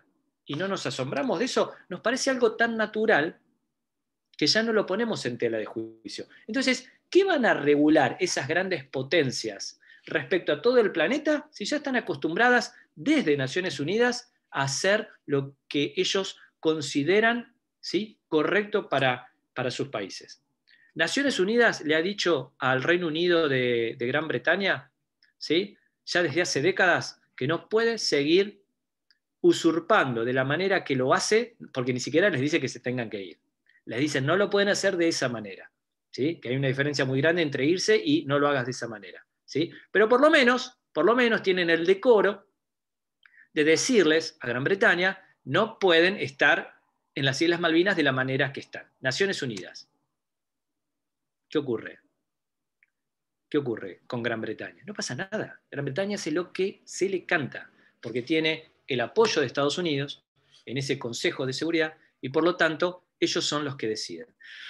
Por lo tanto, yo tengo una opinión media negativa en ese sentido. Se va a poder regular de acuerdo a los intereses de cada gobierno, o hasta que ocurra algo realmente que uno no lo tiene en mente ahora, algo impensado, que haga que pueda llegar a haber grandes cambios. Si no... Igual me parece una respuesta muy sabia. Creo que hoy en día hacer un análisis de la realidad en términos de blanco y negro siempre, o sea, nos sirve, es muy complejo, y el sector privado a nivel de avances tecnológicos es indiscutible lo que puede aportar. Es más, creo que la vacuna Pfizer en Estados Unidos, precisamente porque le levantaron todas las trabas burocráticas que implican el laburo estatal, pudo avanzar de la forma en la que pudo avanzar. O sea que trabajar estatalmente también tiene sus limitaciones, pero bueno, es un debate muy amplio y gracias. Quería saber cuál era tu parecer. Bueno, me parece que este cierre para todo el ciclo de charlas de este año estuvo buenísimo, que nos dejó a todos con un montón de ideas. Fue bastante esperanzadora porque hemos tenido charlas un poco más bajoneras tal vez en estos días. Hablar de ciencia es un poco así, hay un poco de esperanza y un poco de bajón todo el tiempo. Yo soy muy optimista, ¿eh? Yo soy muy optimista en estos temas. Para mí es maravilloso. No hay que asustarse de esto. Al contrario, para mí es extraordinario. Siempre está bueno escuchar voces. La voces. calidad de vida a nivel mundial va aumentando. Eso es así. Y creo que tenemos que apuntar a esas cosas, a más educación, a más desarrollo científico-tecnológico, que es lo que nos permite desarrollarnos cada vez más, justamente. Soy optimista. Sí, estuvo muy bueno como cierre, una mirada optimista. Creo que nos viene bien a todos. Muchísimas gracias, Diego, de vuelta por tu participación. La verdad que súper valioso tu aporte. Lo disfrutamos todos muchísimo. Creo que se notó. Bueno, pero bueno. Y la felicito por lo que hacen. Realmente. Muchas gracias. Esperemos que en el futuro podamos hacer esto de forma presencial en algún momento. Sigamos con la mirada optimista. Me ilusionaron en el bar con la cerveza, pero bueno, después no quedó otra que hacerlo por Zoom. Bueno, cuando llegue el momento del bar vamos a repetir la invitación, seguramente. Está muy bien. Así que muchas gracias. Y bueno, como para cerrar dijimos que había una sorpresa en el principio, así que creo que llegó el momento de la sorpresa. Ay, Lucy, ¿querés ir contando de qué se trata mientras yo voy compartiendo pantalla? Dale. Bueno, la sorpresa fue coordinada por parte de nuestros patrocinadores. Entonces ahora vamos a pasar a realizar un sorteo entre los asistentes del Zoom. Así que bueno, el sorteo Sofía va a compartir pantalla. Si alguien sale, comenten en el chat o abran el micrófono diciendo, acá estoy. Es 1 kilo de miel orgánica, mielú, de acá de la zona, y un artículo de cosmética natural que van juntos. Bien, acá tenemos el listado de todos los participantes. La entrega del premio se coordina sin cargo si es de La Plata o alrededores, y si no, bueno, ya nos vamos a comunicar con Le Ganadore para poder coordinar la entrega del premio. Así que si a todos les parece, largo el sorteo. Adelante. Y ha ganado Agostina Pesile. ¿Está presente Agostina Pesile?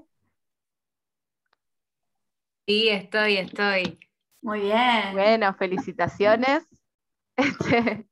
Gracias. Llegamos el 28, Agostina. Vamos a hacer entrega de este premio en su recibida, porque les comento que Agostina se está por recibir de bióloga, así que... ¡Vamos! ¡Vamos, Agus! Bueno, gracias. Genial, más mujeres en la ciencia. Y bueno, ya que estamos, felicitarlas, ¿no?, a las chicas que la estuvieron rompiendo estos 3 días ahí. Así que también un aplauso para las chicas, me parece que necesario. Muchas gracias. Gracias. Y muchas gracias a todos Como ustedes. biólogo, conocer tantas otras y otros biólogos del país. La verdad que no me arrepiento de haber elegido la sede de La Plata en este tercer día de jornada.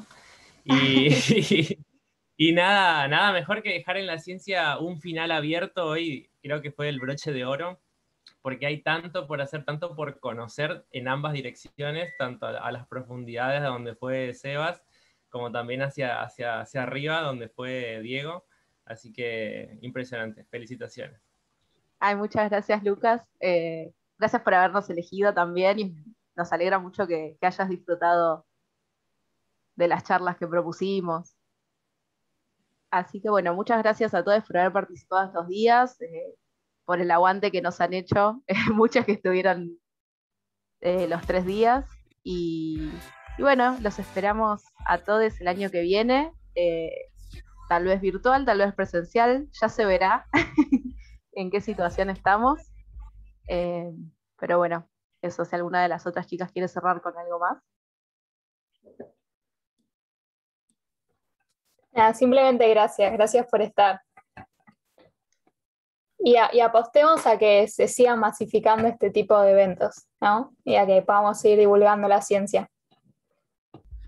Y uno de los objetivos de PINT era, bueno, acercar la ciencia a la sociedad, sacar a los científicos de su laboratorio, de su instituto y llevarlo ahí, a la calle, a un bar, a charlar con la gente local que les recibe estas cosas y, bueno, conocer los científicos locales, que no todos están en Estados Unidos o en Rusia, y acá en Argentina hay un montón, mismo en nuestra ciudad, o también donde vive Lucas. Entonces está muy buena y, ¿por qué no?, despertar vocaciones científicas. Capaz alguno decía, me gusta este tema, voy a investigar. Y capaz anotar una carrera o pueden hacer algo. Así que está muy bueno que participen y que se expandan este tipo de eventos. Así que bueno, muchas gracias por venir y nos vamos despidiendo. Chao, muchas Chao a gracias. todos. Adiós. Gracias por la charla.